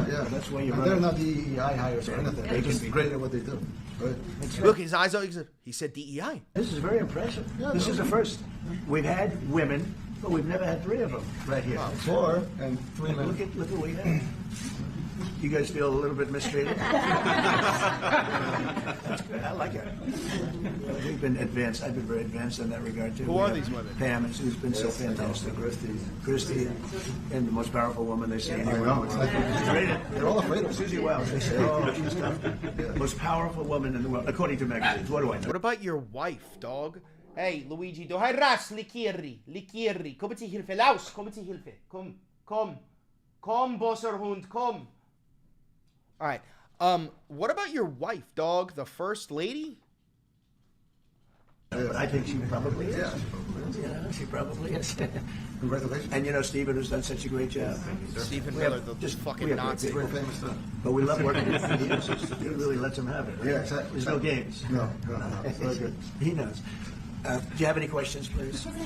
No, let's not start because they're so They're just so Mr. President. wrong. Dude, I don't like CNN, but that's crazy. This guy is slowly greasing us up for the permanent banning of CNN in the White House. He's going, this is so fucked. Yeah, please. Yeah, thank you, Mr. President. You repeatedly mentioned last night that Russia's attack on Ukraine was a mistake. What is the exact mistake? And have you given Putin a deadline to actually move toward a ceasefire? The mistake was letting the war happen. If Biden were competent, and if Zelensky were competent, Biden, DEI, Biden, undocumented immigrant, Biden, DEI, Zelensky, DEI, black woman, gay. and I don't know that he is. We had a rough session with this guy over here. He just kept asking for more and more. That war should have never been allowed to happen. That war, I went 4 years and Putin wouldn't even bring it up. And as soon as the election was rigged and I wasn't here, that war started. There was no way that war As soon as should the election was rigged and I wasn't here, dude, this motherfucker still won't accept defeat. have been allowed to happen. And Biden should have stopped it. You take a look at Putin. I'm not saying anybody's an angel, but I will tell you, I went 4 years and it wasn't even a question. He would never, and I told him, don't do it. You're not going to do it. And it was the apple of his eye, but there was no way that he would have done it. All you had to do was lower oil prices. If you lowered oil prices, Biden kept the prices so high because he made it impossible to get it. Brother, the United States president doesn't control the global price of oil. What the fuck are you talking about? You're not God King of mankind. Oil is traded across the entire fucking planet. You can't just lower the price of oil. Oh my God. If you lowered oil prices, you would have never had the war. But you wouldn't have had it with me anyway. That war would have never happened. And I think it's a great abuse. So now what do? You get a country where 25% of its land is gone, and the best locations, where millions of people are killed. You know, you haven't... Bro, millions of people have not died in the Ukrainian war. Hundreds of thousands have, but millions have not. And that's a very important fucking distinction, dude. That's people's lives. Reported accurately the death. And this was Biden's war, and I'm trying to stop it. And I think we're going to do a good job. Biden's war. Russia invaded Ukraine, and this is Biden's war. I want you to take this back for a second and just think about when Hitler invaded Poland. Imagine if the United States labeled that as Chamberlain's war, because Chamberlain appeased to the Germans. Oh my God. I hope we're going to do it. They lose 2,500 young people a week, think on average. Now they're Russians and they're Ukrainians, but it's 2,000. We don't care. It's like whatever it is. They're not from your country. They're not from mine. But I want to stop it. 2,500. It's a killing field. It's like the Civil War. You take a look. I look at the satellite pictures. This should not be happening in our time. Of course, our time can be pretty violent, as we know. But that's a war that should have never been allowed to start. And Biden could have stopped it, and Zelensky could have stopped it, and Putin should have never started it. Brother, what about when... Oh, wait, Putin should have never started it. Oh, my God, he finally said it. Holy shit, he found some balls. Hey, he found some... Our time Hold can on. be pretty violent, as we know. But that's a war that should have never been allowed to start. And Biden could have stopped it, and Zelensky could have stopped it, and Putin should have never started it. Yo, you got to give credit where credit is due. That's pretty big for Donnie. That's pretty big for Donnie. Maybe he didn't notice what he said, but I'll give a W Donnie for that. How do you make a W? I don't know. W Donnie. I'll give you, like, you have proof I'm not in a cult right now. Proof that I'm not in a cult. I mean, I know the bar is in hell. The bar is in fucking hell right now because I'm praising Donald Trump for saying Putin should have never started it in regards to the war in Ukraine. That is the furthest he's gone ever in terms of blaming Putin for the war in Ukraine. That is the furthest he's ever gone. That's it. Like, that's the furthest he's ever gone. Everybody's to blame. Oh. Have you spoken to President Zelensky? I take it back. Motherfucker, dude. Motherfucker, dude. You can't make this shit up. I couldn't write that shit if I wanted. I couldn't have written that shit if I couldn't have written that, bro. You gotta be fucking me. You gotta be fucking kidding me. Zelensky, sir, about his offer to purchase more Patriot missile batteries? Oh, I don't know. He's always looking to purchase missiles. You know, he's against. Listen, when you start a war, you got to know that you can win the war. Right? You don't start a war against somebody that's 20 times your size. You just said that Putin started the war. You just said that. What the fuck, dude? Does this guy have like early onset dementia? And then hope that people give you some missiles.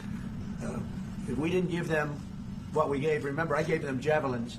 That's how they won their first big battle with the tanks that got stuck in the mud, and they took them out with javelins. They have an expression that Obama at the time, Obama gave them sheets and Trump gave them javelins. Dude, he says this every time. He fucking loves saying this. He loves saying this. But there's something that should have never happened. It's a really shame. The towns are destroyed. Towns and cities are, largely destroyed.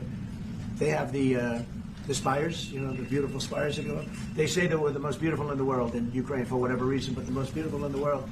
They're mostly laying on their side. Brother's talking about like Orthodox Christian Golden Dome style cathedrals. That's what he's talking about. Shattered and broken. And most importantly, you have millions of people dead. Millions of people. No, you don't. You don't have millions of people dead. You have hundreds of thousands of people dead. Because of 3 people. I would say 3 people. Who? Let's say Putin, number 1. But let's say Biden, who had no idea what the hell he was doing, number 2, and Zelensky. And he's not wrong. He's not wrong. That 3, 2, 1, that's the order of operations for people who are responsible for death. In Ukraine, Putin started the war at number 1. Biden funded the defense of Ukraine, and Zelensky defended his land. That's how people die. That's how people die. Now, I'm not saying the defense of Ukraine is unjustified. I think it's totally justified. But people will still die. That is what war is. There's no glory in war. War is death. War is hell. And only the dead get to see the end of war. all I can do is try and stop it. That's all I want to do. I want to stop the killing. And I think we're doing well in that regard. I think you'll have some very good proposals very soon. Last question, sir. Have you attributed a motive, sir? Have you attributed a motive through the FBI investigation behind the attack on Governor Josh Shapiro over the weekend? No, I haven't, but... What the fuck is he talking about? Somebody attacked Josh Shapiro? What the fuck? I didn't know about this. The attacker was not a fan of Trump, I understand, just from what I read and from what I've been told. The attacker basically wasn't a fan of anybody. It's probably just a whack job. And certainly a thing like that cannot be allowed to happen. I'm very glad he just said that the attacker was probably not a fan of anybody and it's just a whack job. I really wish he was capable of applying that same belief to, like, other people, because that's true, dude. When somebody does something insane, they do not represent the groups that they are a part of. It's the same reason why, like 97% of mass shooters are Christian men. But I'm not stupid enough to say that all Christian men are mass shooters. That's insane. Meanwhile, Trump, in the same breath, would say that, like, because of what that fucking monster did to Laken Riley, all undocumented immigrants are like fucking monsters. You know what I'm saying? He's not capable of applying the same logic that he holds for the attacker on Josh Shapiro for anybody else. With President Bukele, the best guarantee that this time you won't terminate the temporary protected status? I have a great relationship with this man. I have the best relationship with him. We've known each other. I've known him since he was a very young man, as I said, very, very young, and I was impressed. I said, look at this guy. In fact, you sort of look like a teenager. You look like a teenager. I said, what kind of a country is this? He grew up well in the last 5 years. Do you support the extension for nationals of El Salvador under temporary protected status? Do you plan to ask Let's hear the question from this very low-rated anchor at CB. Thank you, President. Do you plan to ask President Bukele to help return the man who your administration says was mistakenly deported? The man who was mistakenly deported to El Salvador? Well, let me ask Pam. His name is Kilmar Abrego Garcia. Is it that fucking hard to remember? Would you answer that question? Sure, President. First and foremost, he was illegally in our country. He had been Incorrect. illegally in our country. And in 2019, two courts, an immigration court and an appellate immigration court, ruled that he was a member of MS-13 and he was illegally in our country. Right He now, was not illegally in our country. That is a plain, bold-faced lie. And also, even if the guy was formerly a member of MS-13, what do you think about all of the people in the United States who were also formerly part of gangs, dude? People change. That we have fucking people, your supporters, half of them are in the fucking Proud Boys. Another half of them are in the fucking Hells Angels, or which isn't really a violent gang anymore. But just because somebody was in a gang does not make them forever a fucking gang member. We got the Bloods and the Crips in this nation, right? A lot of those guys make their way out of that life, and then they make a whole bunch of money. They start a fucking family. It's not a life sentence to join a fucking gang. You can make your way out of that life. And that's what this man did. He was in MS-13 in El Salvador, and then he came to the United States, left the gang life behind. He had 4 fucking beautiful children. He became a green card marrying resident. This is bold-faced defamation. now it was it was additional paperwork that needed to be done. That's up to El Salvador if they want to return him. That's not up to us. That is not, dude, the Supreme Court ruled that you must facilitate his return. Supreme Court ruled, President, that if, as El Salvador wants to return him, this is international matters, foreign affairs, if they wanted to return him, we would facilitate it, meaning provide a plane. So will you return him? So the problem is that they didn't use the word effectuate and they used the word facilitate. So we have gotten to the point where the Trump regime is just blatantly disregarding the Supreme Court's orders because of verbiage. Okay, great job. Thank you. Stephen Miller, wait a minute. Can you just also respond to that question? Because, it's asked by CNN, and they always ask it with a slant, because they're totally slanted, because they don't know what's happening. That's why nobody's watching them. But would you answer that question also, please? Yes, gladly. So, as Pam mentioned, there's an illegal alien from El Salvador. So, with respect to you, he's a citizen of El Salvador. So, it's very arrogant, even, for American media to suggest that we would even tell El Salvador how to handle their own citizens as a starting point. As 2 immigration courts found that he was a member of MS-13. When President Trump declared MS-13 to be a foreign terrorist organization, that meant that he was no longer eligible under federal law, which I'm sure you know, you're very familiar with the INA, that he was no longer eligible for any form of immigration relief in the United States. So anybody who has ever been a gang member is a terrorist? Is that what you're saying? A deportation order that was valid, which meant that under our law, he's not even allowed to be present in the United States and had to be returned because of the foreign terrorist designation. This issue was then, by a district court judge, completely inverted, and a district court judge tried to tell the administration that they had to kidnap a citizen of El Salvador and fly him back here. That issue was raised to the Supreme Court, and the Supreme Court said the district court order was unlawful, and its main components were reversed 9-0 unanimously, stating clearly that neither Secretary of State nor the President could be compelled by anybody to forcibly retrieve a citizen of El Salvador from El Salvador, who again is a member of MS-13, which, as I'm sure you understand, rapes little girls, murders women, murders children, is engaged in the most barbaric activities in the world, and I can promise you, if he was your neighbor, you would move right away. So you don't.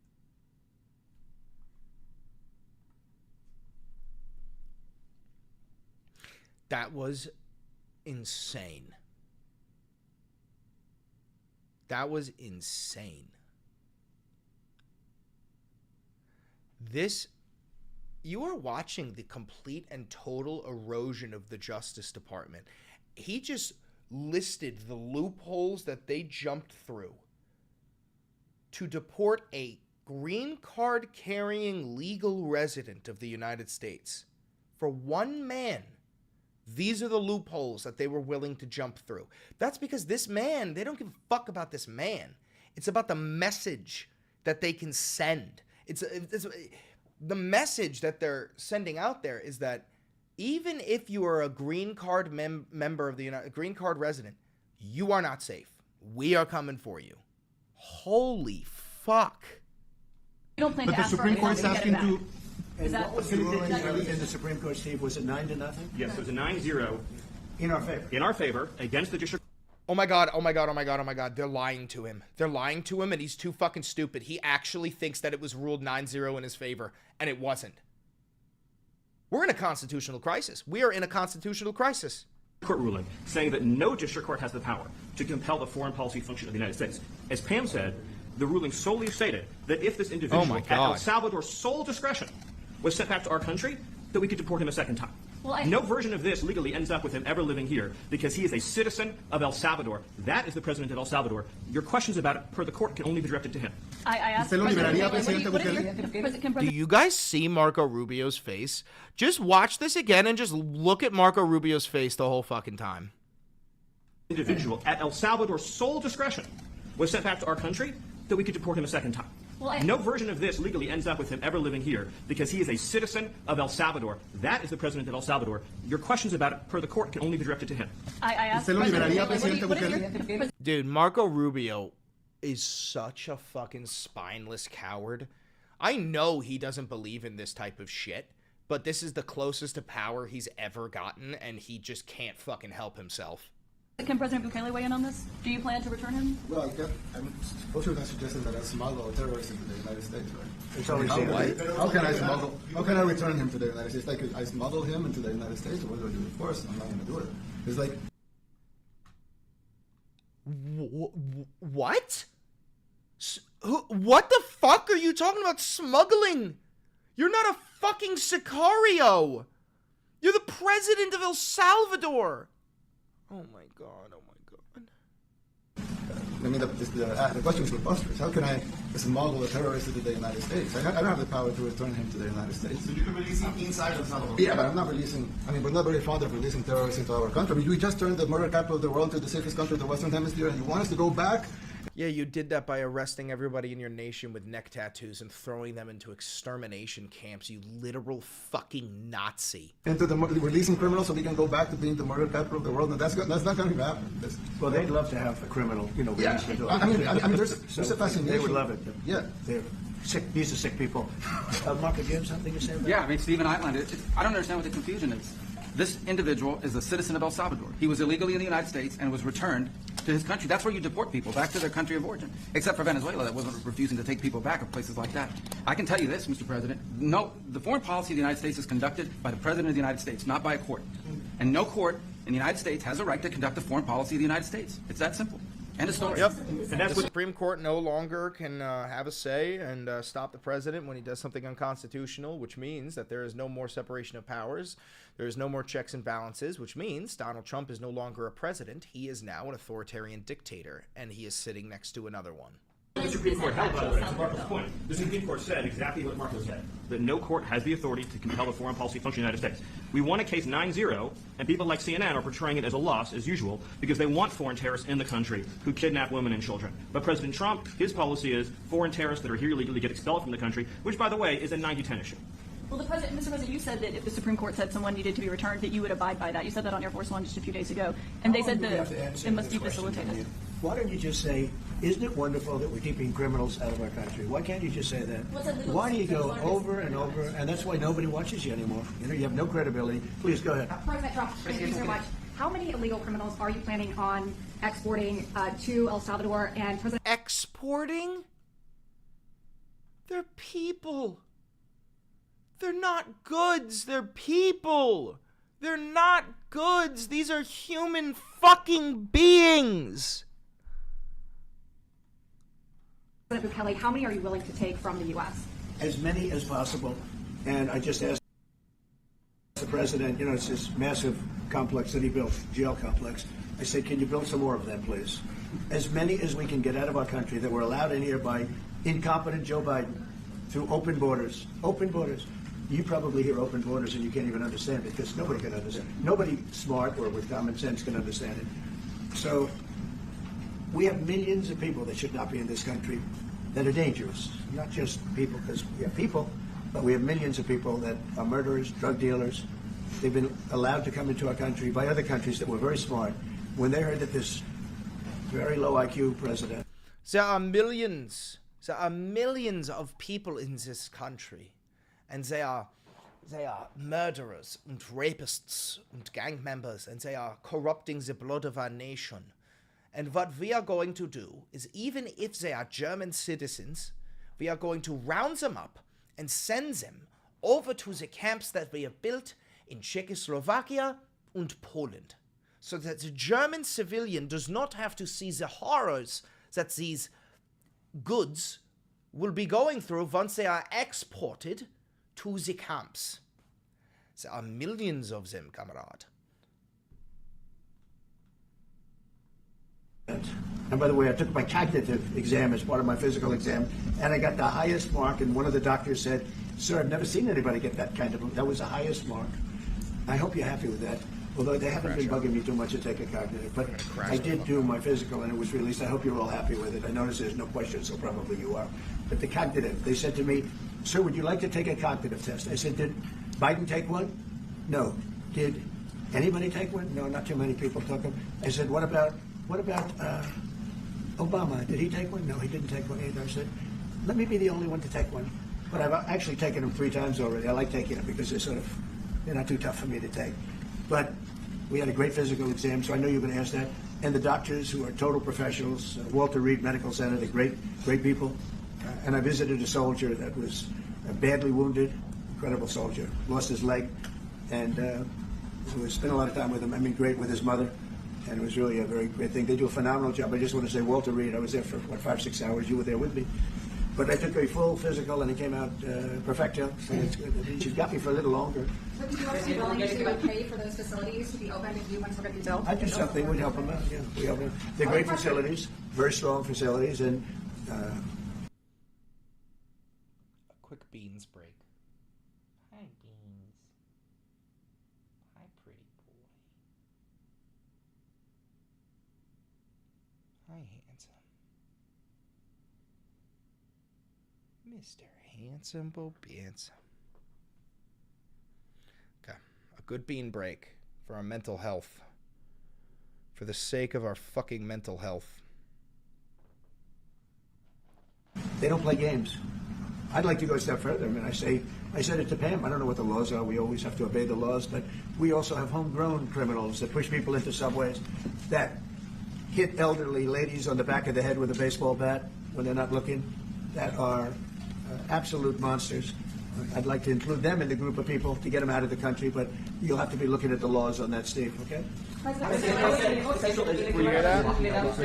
do you think more presidents should follow suit like you guys as far as let's rewind that. on track anyway? Well, I do. I think everybody has to.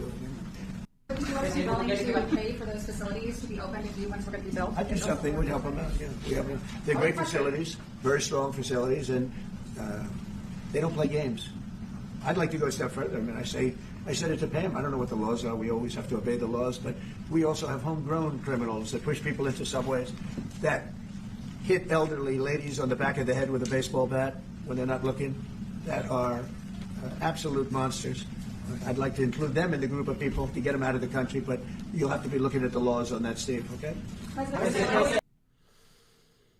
Unfucking believable. All right, I'm gonna cut the video there because we're approaching an hour on the video. I'm gonna keep the live stream going for a little bit longer, but that's gonna be it. Listen, guys, if you stayed to the end of this fucking video, you're a goddamn champion. Don't forget to like, comment, subscribe, and hit the notification bell. That helps me out immensely, and it costs you nothing. If you do want to help the channel financially, you could buy some merch. You can become a patron on Patreon. You can become a member on YouTube, and you can use that 40% off discount on Ground News. If you're watching this live, you stay. Everyone else, have a good one.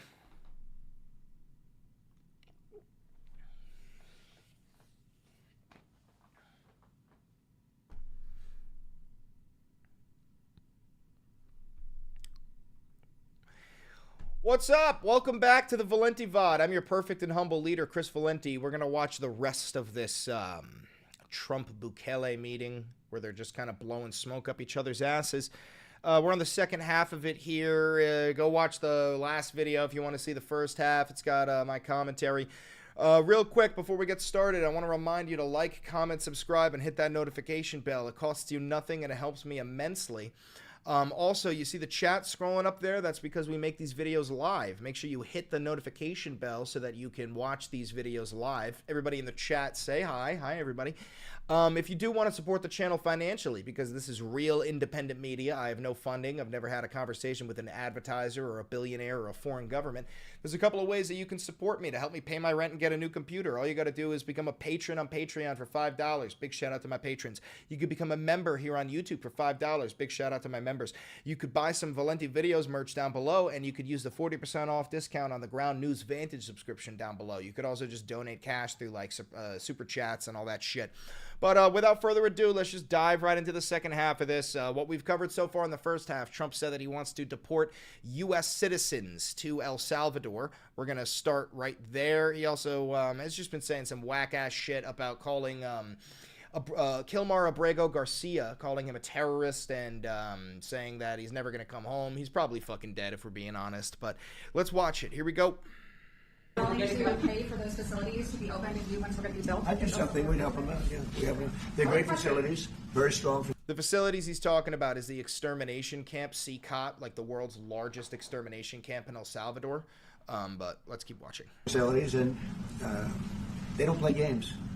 I'd like to go a step further. I mean, I said it to Pam, I don't know what the laws are. We always have to obey the laws, but we also have homegrown criminals that push people into subways, that hit elderly ladies on the back of the head with a baseball bat when they're not looking, that are absolute monsters. I'd like to include them in the group of people to get them out of the country, but you'll have to be looking at the laws on that, Steve, okay?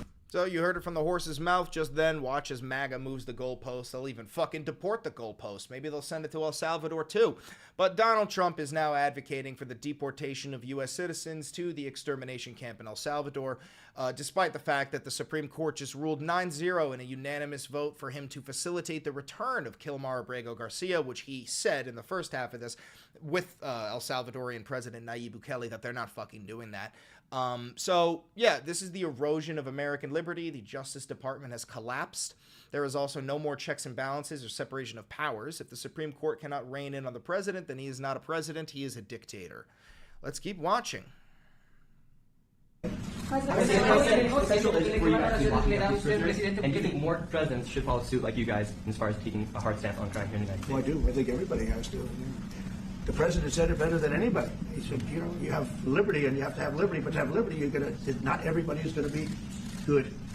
And, you know, some are bad because they're sick. They're mentally deranged. They're bad.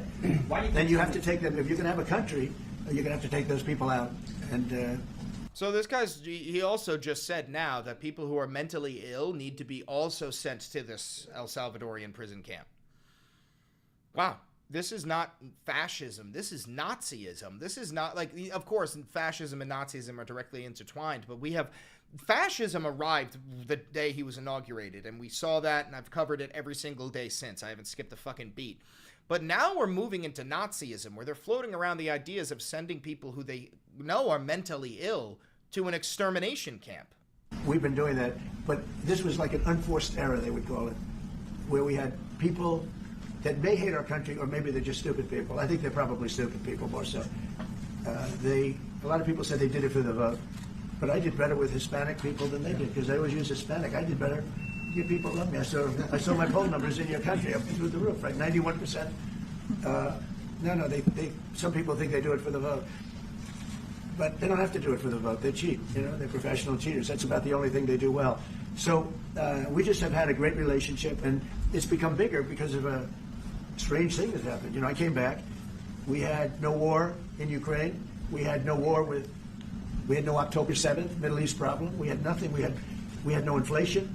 We didn't have the Afghanistan, most embarrassing moment in the history of our country. The Afghanistan not withdrawing, because I would have been, you know, I had it all set to bring people out. Brother, that was your withdrawal plan that Joe Biden followed through with. That's a two-pronged fuck-up. Joe Biden didn't edit your plan regardless of how stupid it was, and you wrote a dipshit plan. With dignity and pride. That was the worst, most embarrassing moment in the history of our country, Afghanistan. We didn't have any of that. You wouldn't have had the war with Russia, Ukraine. You wouldn't have had the Middle East problem because Iran was broke. They had no money because we had secondary. Fucking speaking of Iran, this motherfucker just sent the largest strike group of B-2 bombers, nuclear-capable bombers to the Diego Garcia Air Force base somewhere in the Indian Ocean. It's the largest amount of bombers we've ever sent that close to Iran in American history. It looks like we are approaching the beginning of World War III. Sanctions on and lots of other sanctions. And now every single thing. Got a problem with Iran, but I'll solve that problem. It's almost an easy Yeah, by fucking nuking them, you dipshit. one. We got to solve a war that should have never started, Ukraine and Russia, and we'll get that solved. And we have to solve problems, and we already solved inflation. You know, if you look at the numbers are incredible, actually. You didn't solve inflation, you dumb motherfucker. The stock market is plunging. The stock market's up, and we're not letting... The stock market's up? You fucking piece of shit. I'm pulling up the Dow. I had it ready. I had it ready. Some might call me a pre-watch Andy. I keep this shit strapped on me. How about we go to the fucking 6-month mark, you dumbass? Look. Biden, Trump. Trump takes in, people go, oh my God, Trump is back. Yeah, the economy. Yeah, what do you mean tariffs? What do you mean you're going to do tariffs? So yeah, I don't like tariffs. The idea of tariffs is a little bit scary. What the fuck is Liberation Day? Well, maybe he won't follow through with it. He said he won't do it. He's pulling back his Mexico-Canada tariffs. Oh my God, he's really serious about Liberation Day. Oh my God, happy Liberation Day. And fucking idiot. You stupid fucking monkey. Other countries take advantage of this country like they have for the last 40 years. So thank you very much. You have a question, please? Let me also X out, because we're losing frame rates. Let me X out those tabs. Sorry. 1, 2, 3. President, thank you so much. You scored another major investment win this morning. NVIDIA pledged to build its AI supercomputer, the first time ever, right here in the United States. Thank you. That's a question I like. That's true. What is your reaction to this announcement, sir, and how it has positively benefited Americans across the entire country? Well, it's one of the biggest announcements you'll ever hear, because NVIDIA, as you know, controls that almost the entire sector. I'm going to give it a second to breathe, because my computer is overloading. This is part of the reason why I keep saying, if you want to donate cash, please do, so I can get a new fucking computer and we can keep this operation going. Which is one of the most important sectors in the world, between chips and semiconductors and everything else. And they're the biggest. And the other biggest we already have coming in is spending $300 billion, as you know. They announced 2 weeks ago. But NVIDIA is so highly respected. And this was an announcement that a lot of people, I knew it was going to happen, but not to the extent that it happened. It's big.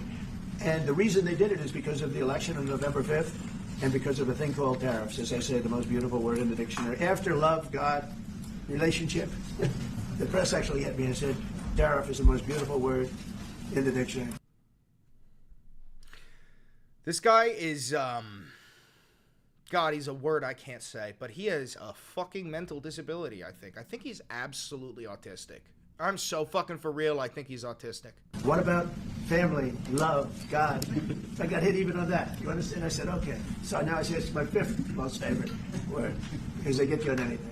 But that NVIDIA, it's one of the great companies of the world. Modern, super modern companies, controls segments that nobody, sort of controls the world in a sense, and they're coming in here in the biggest way with hundreds of billions of dollars. Not like millions of dollars, hundreds of billions of dollars, and I'm honored by it. And I want to thank Jensen and all of the people that we deal with. They're great people. They're brilliant people. I don't mean autistic, like, oh no, like he's so stupid. I mean his like weird obsession with specific things, like when he keeps bringing up Obama sent them sheets, I gave them javelins. Or when he says shit like tariffs, I love the word tariffs. Or when he's like, groceries, what an old school word. Like, I think he has a very like autistic like obsession with very niche things that only he finds interesting, and he doesn't understand that the rest of the world doesn't find them to be particularly interesting. And without tariffs, they wouldn't be doing it. Thank you very much. Are you considering additional sanctions against Russia after their latest attack? And do you have an update on the rate and when you might announce semiconductor Well, I already have tariffs? sanctions on Russia. I put them there. If you remember, Nord Stream 2, that's the big pipeline that goes through Europe. I stopped it. That's Russia's pipeline, the largest pipeline, I think, in the world. It goes to Germany. And I stopped it. And when Biden came in, he approved it. You saying you also blew that shit up, dog? And then they say, oh, I'm friendly with Russia. No. Putin said, if you're my friend, I'd hate to see you when you're my enemy. I stopped the biggest economic job they ever had. I stopped it cold, right? It was dead. You know that, right? And Biden came in and he immediately approved it. What was that all about? And it's a pipeline that takes care of a lot of the needs. Now, it was a very controversial thing, but I stopped it, and Biden approved it. Question? No, not you. Dude, he just does not take questions from fucking CNN. I'm telling you, he's greasing us up so that he can ban CNN from the White House the way that he banned the Associated Press. Update today on potential semiconductor tariffs and potentially pharmaceuticals. Semiconductor tariffs and potentially pharmaceuticals. Pharmaceuticals, we're going to do. We don't make our own drugs, our own pharmaceuticals. We don't make our own drugs anymore. The drug companies are in Ireland and they're in lots of other places. Yeah, because of fucking Ronald Reagan, your goddamn hero. His deregulation policies led all of our fucking businesses to pick up shop and move overseas for slave wage labor. China. And all I have to do is impose a tariff. The more, the faster they move in. The higher the tariff, it's inversely proportional. The higher the tariff, the faster they come. And, we're going to be doing that. That's going to be like we have on cars. We have, as you know, a 25% tariff on cars. We have a 25% tariff on steel and aluminum.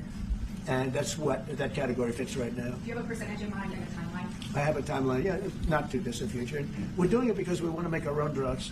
We're doing it because we want to make our own steel and aluminum, lumber, other things. And they're all coming in. We have record numbers, $7 trillion. Since I announced, like a month and a half ago, since I came.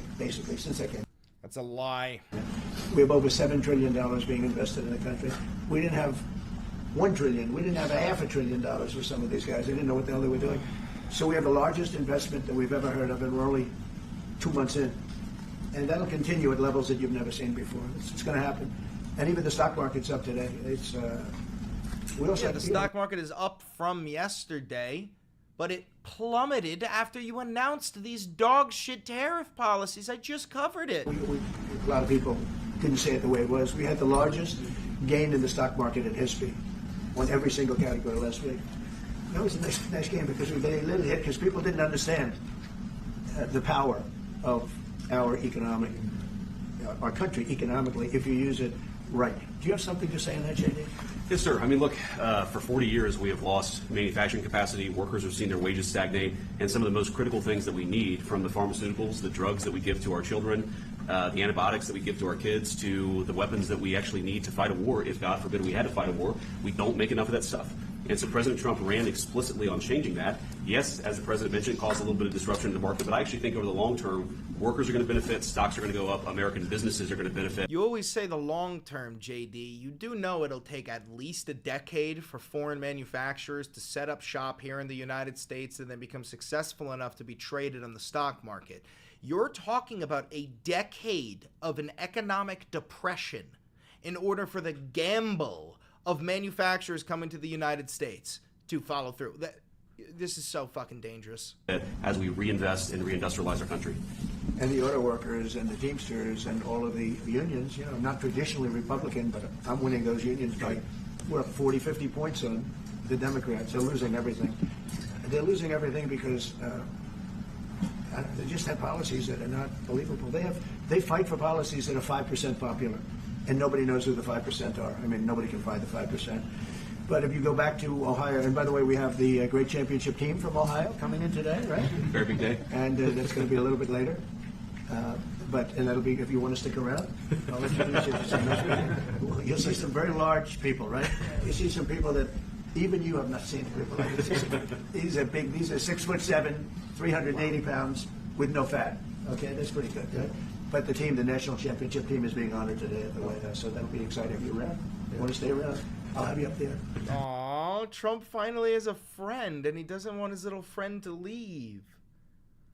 Trump finally, he's begging him to stay. He's practically begging him to stay. This guy does not want to stay. I'm sure this guy fucking thinks Trump is a fucking fat old loser.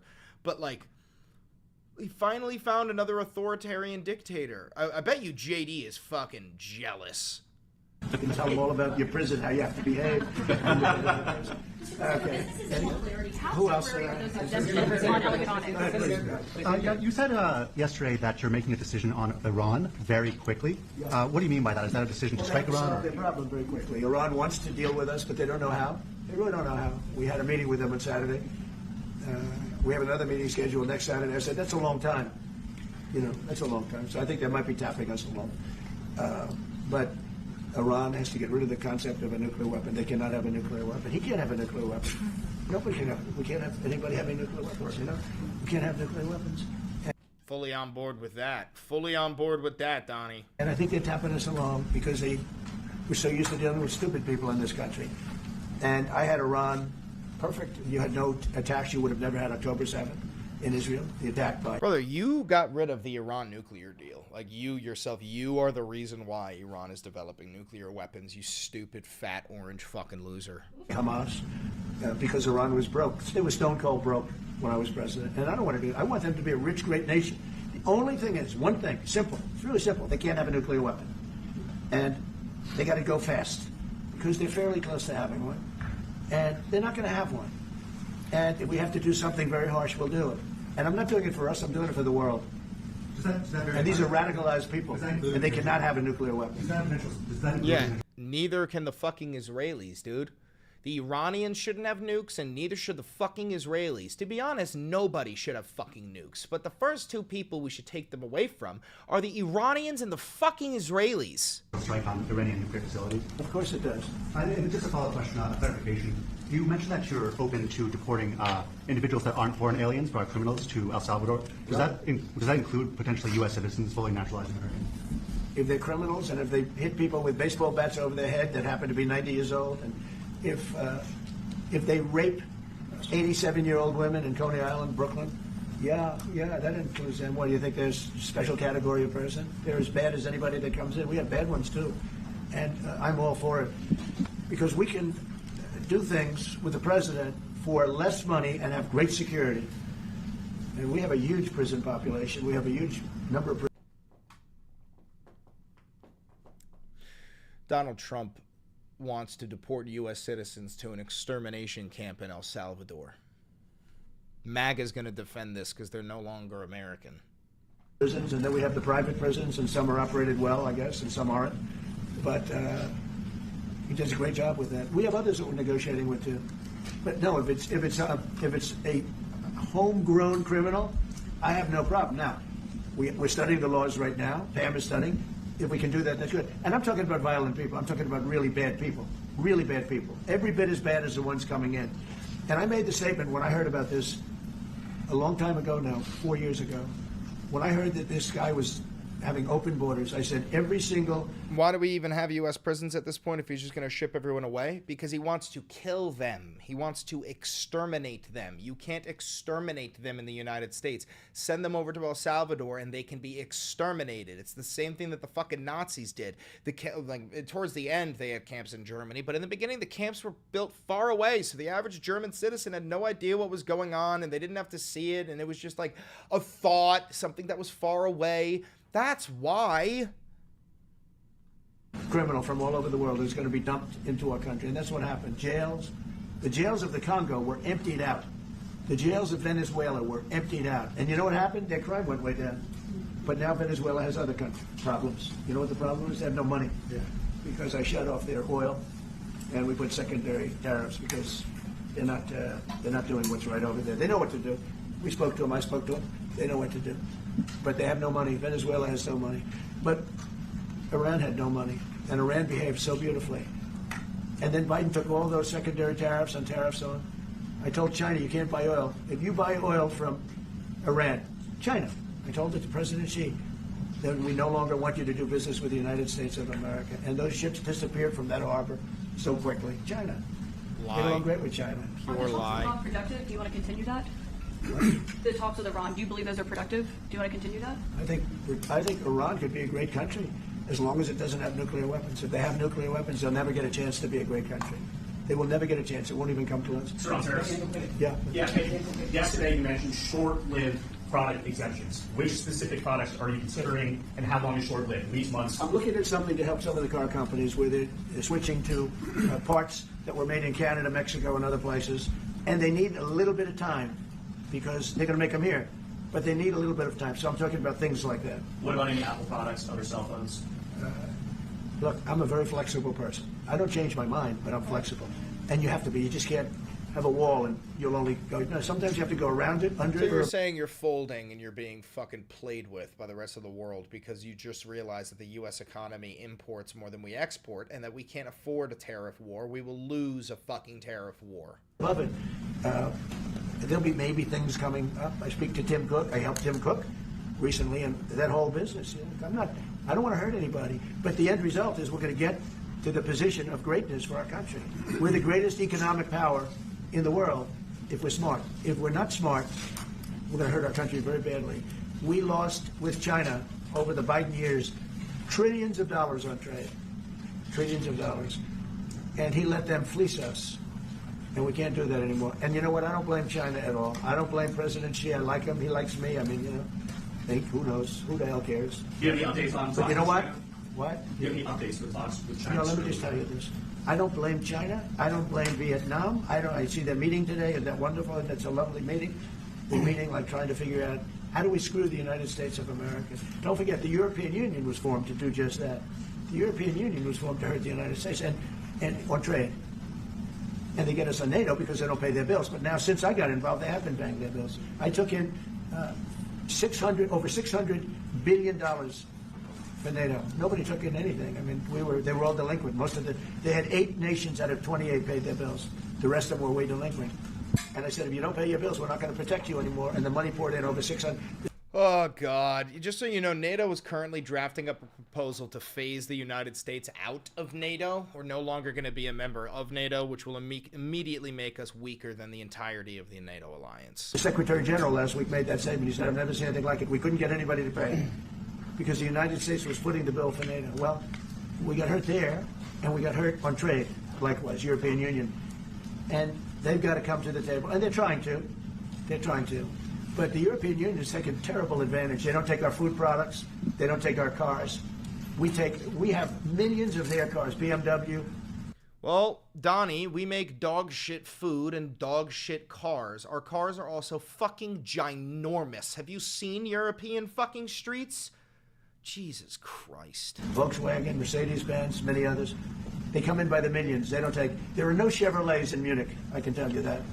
I said to Angela Merkel when she was there, as she was letting millions of people infiltrate Germany, which was not so good from, we would call them illegal immigrants, but she made them legal. But I said to her, and I got along with her very well, I said, how many Chevrolets do we have in Munich or Frankfurt? Why, none, Donald, none. I said, you're right. And yet we take in millions and millions of cars. No, those days are over. Okay, thank you very much, everybody. Thank you, guys. Thank you, guys. Thank you, guys. Just wanted to comment on the FTC's case against Meta and Mark Zuckerberg. Thank you, guys. Thank you, guys. Thank you. Thank you, guys. Let's go. Thank you. Let's go. Thanks, guys.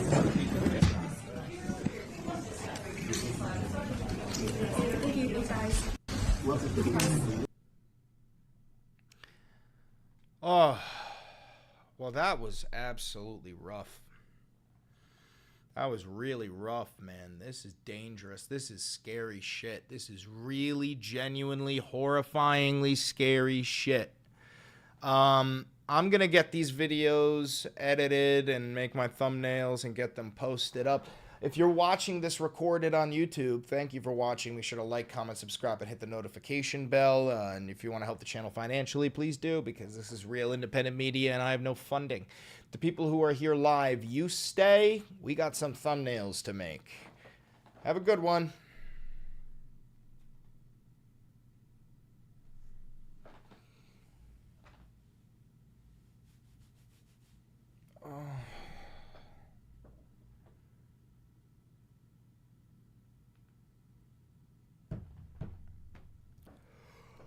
Oh, Jesus fucking Christ. We're so fucked, guys. We're so fucked.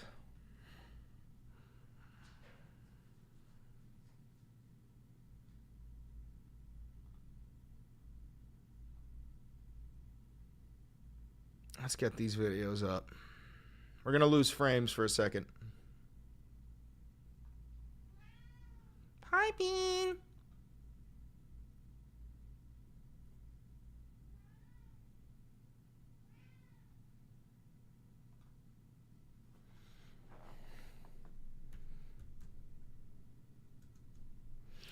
We got to get an image of Trump and Bukele together. We're going to go with this one.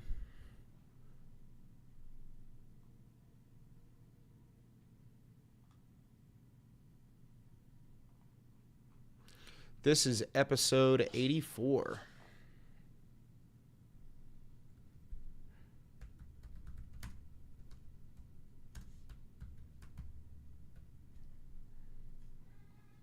Beanie. Beans. Hi, Bean.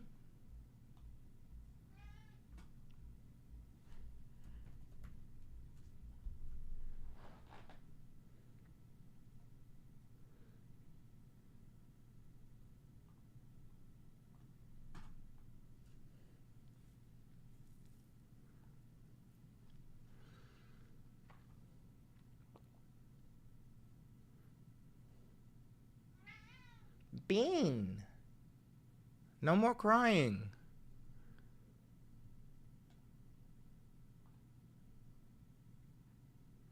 Yeah, we're going to lose frames while I do this.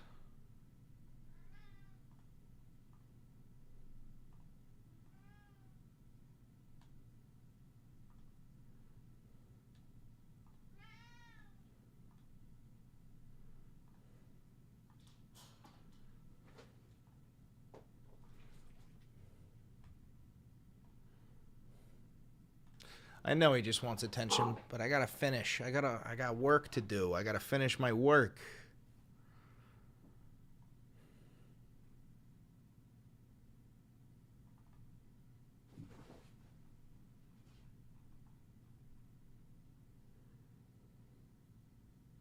My girlfriend is Hispanic. She has papers and is a legal citizen, has been here for a long time, her family. You should genuinely be worried. If your girlfriend was not born in the United States, she is not safe. And even if, honestly, even if you were born in the United States, you are not safe. Nobody is safe. Nobody.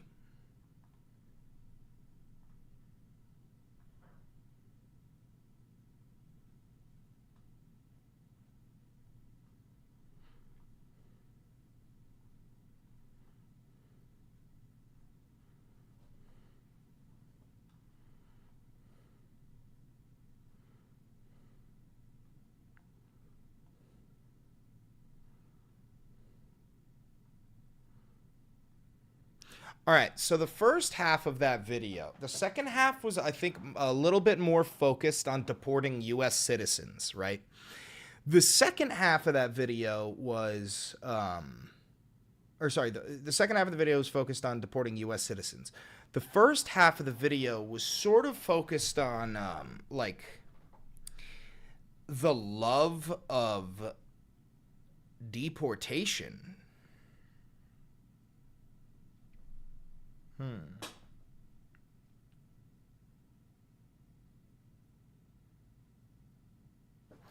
I got an idea.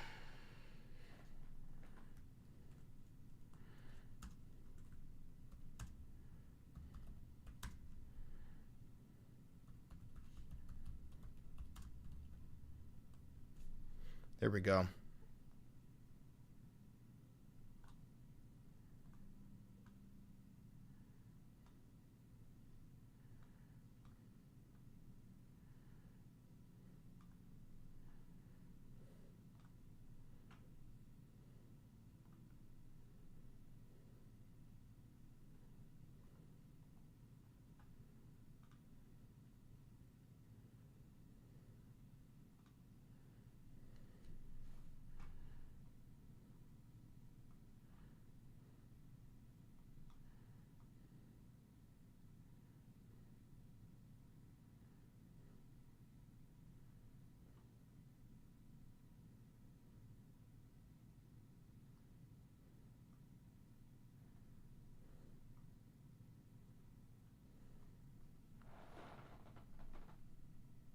That'll do.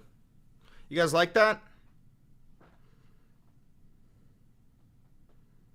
You guys like that?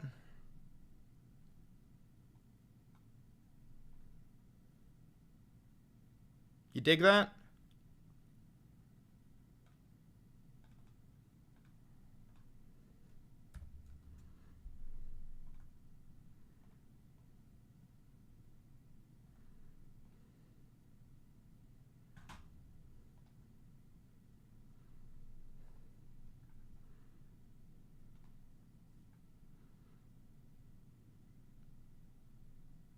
I put the end quote on. I put the end quote.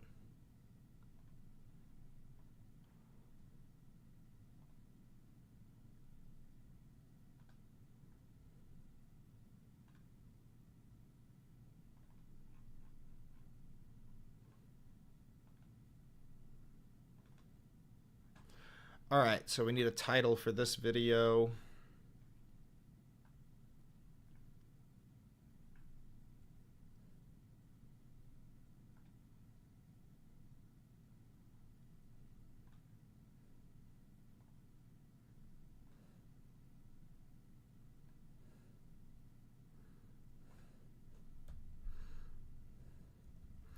The Valenti VOD, episode 84.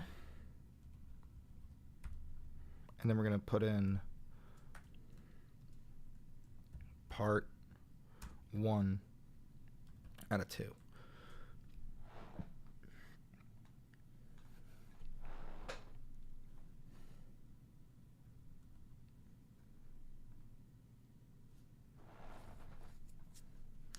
Okay.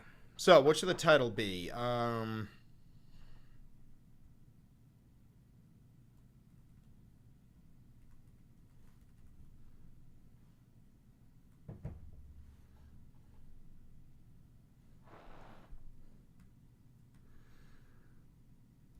Dictators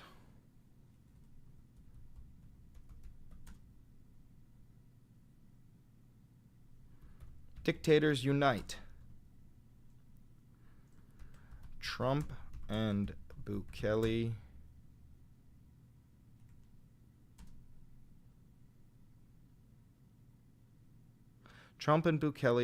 plan America's demise in the Oval Office. I mean,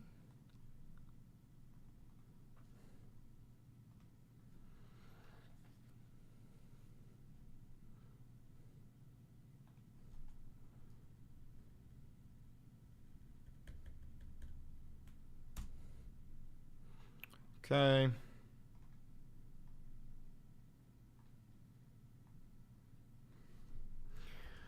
Trump and Bukele discuss extermination camps and how they can effectively destroy the United States of America. Part 1 of 2.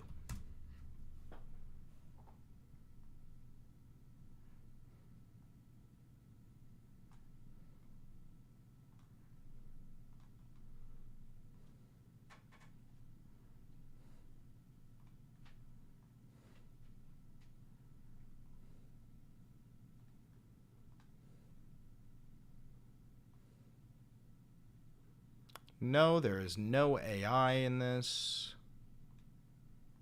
Monetization on. Sensitive content.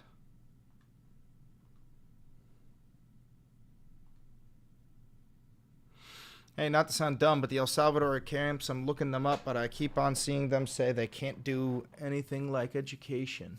Yeah, they're not prisons like the United States. These are forced slave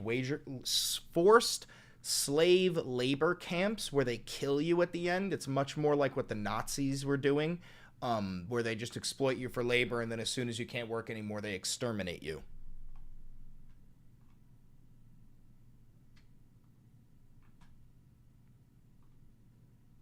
Hail Trump. If you want it to sound like a Nazi, you should have said Heil Trump with an E. You could try again if you want to sound more like a Nazi.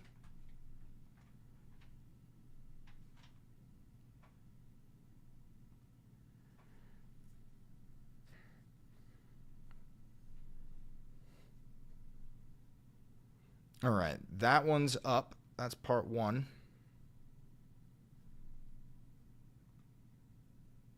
Now we got to get part 2 going. We're going to lose frames again when I do this.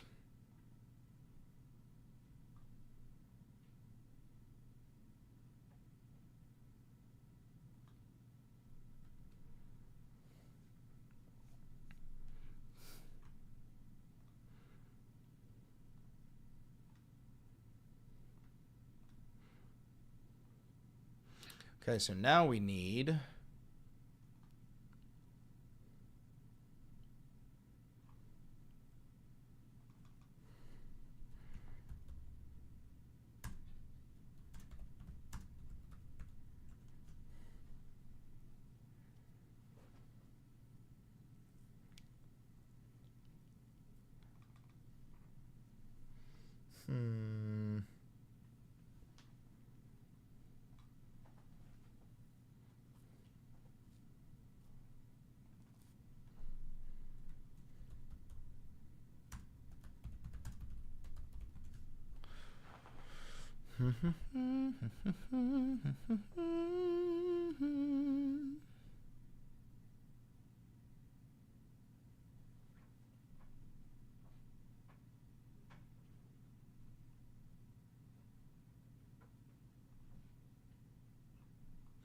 Nelson Snow just became another member for another month. Free Puerto Rico. Love all you do, Chris. Thank you. And absolutely free Puerto Rico. That's something that people aren't even ready to talk about.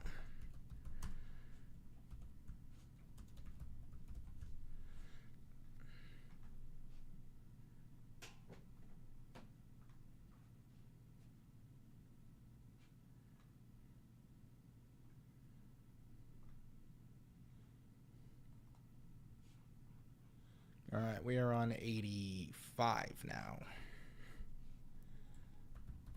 Episode 85. 85 episodes I've made since Trump got fucking inaugurated. Good Christ.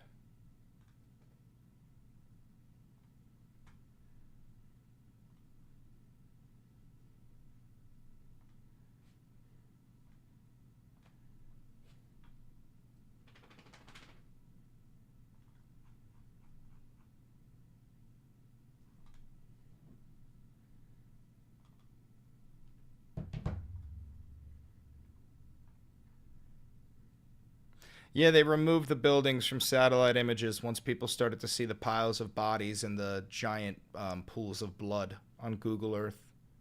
So they replaced the entire thing.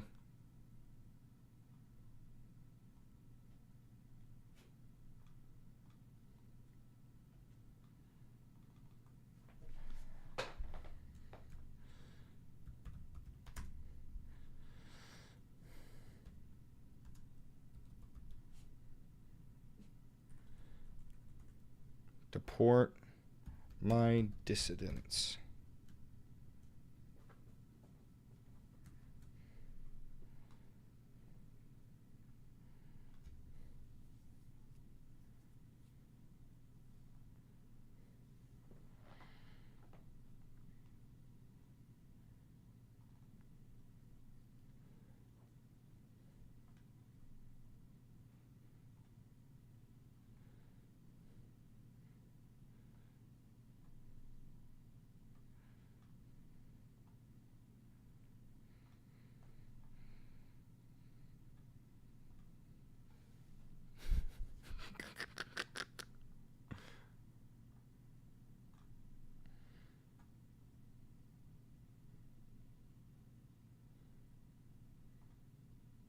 This shit's gonna get me arrested.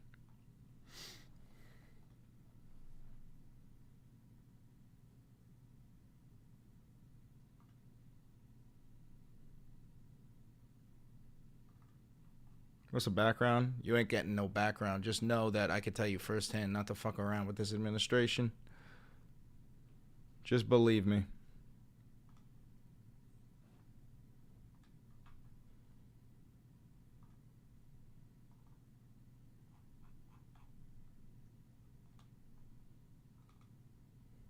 All right, we need a title for this.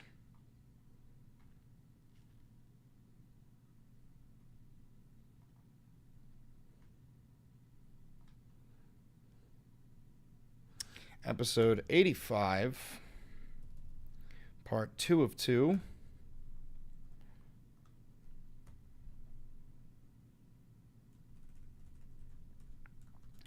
Trump says we will deport.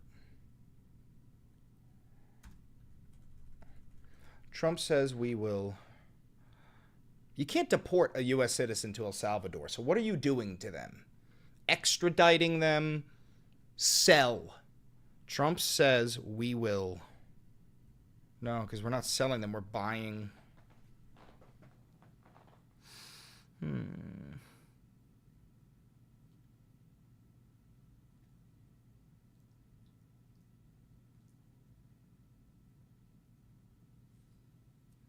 Trump says we will export U.S. citizens to extermination camps. Nazis.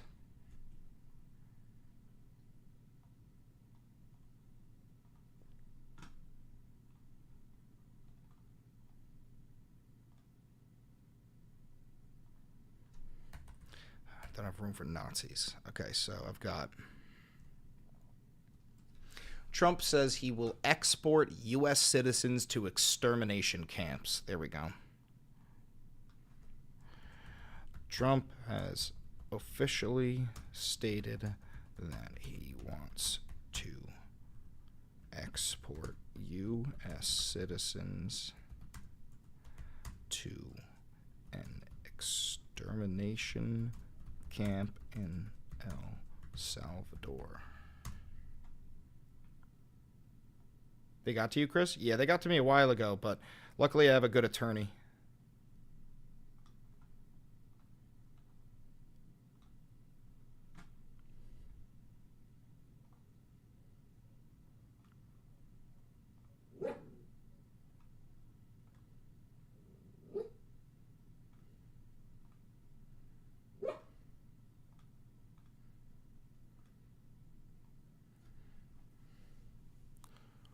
Sensitive events.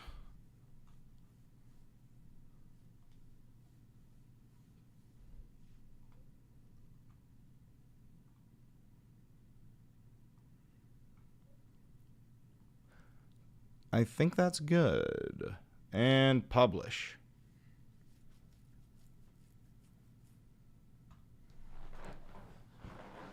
Okay, those videos are uploaded.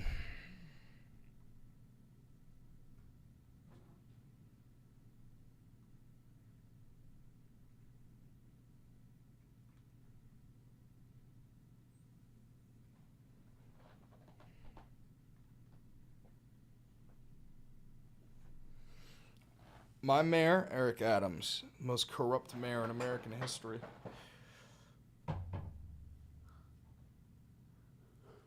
Hi, mama. Hi, mama. Hi, mama. Hi, mama.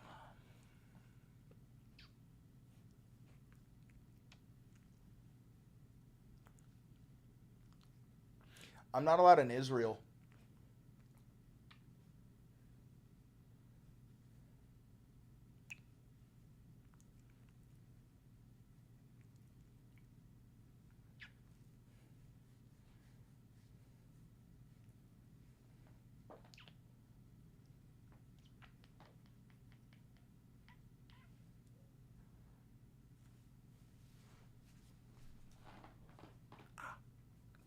The plug. We need the plug. Give me the fucking...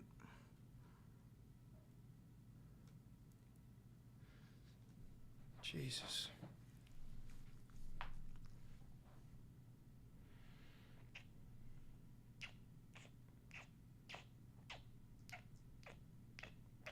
Not allowed in Israel. Anybody who is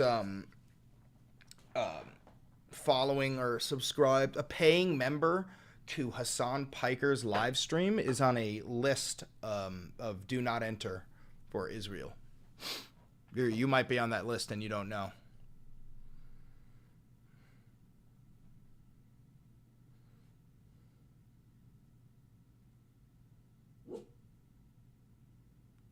That's real. Weenie. Let's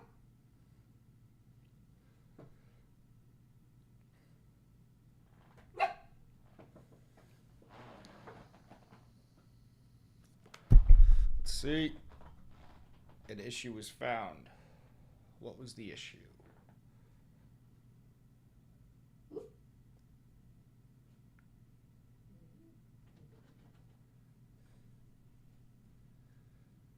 There we go.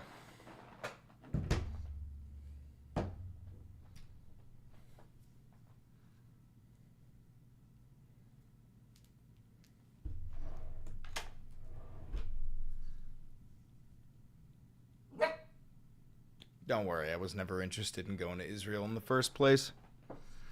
Anyway, all right, that's it from me, guys. I'm going to end the live stream. I got my videos done. We got a 2.5 hour long live stream done. Good work.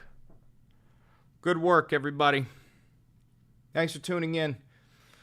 Don't forget to like, comment, subscribe, and hit the notification bell. If you want to help the channel financially, please feel free. It would help a lot.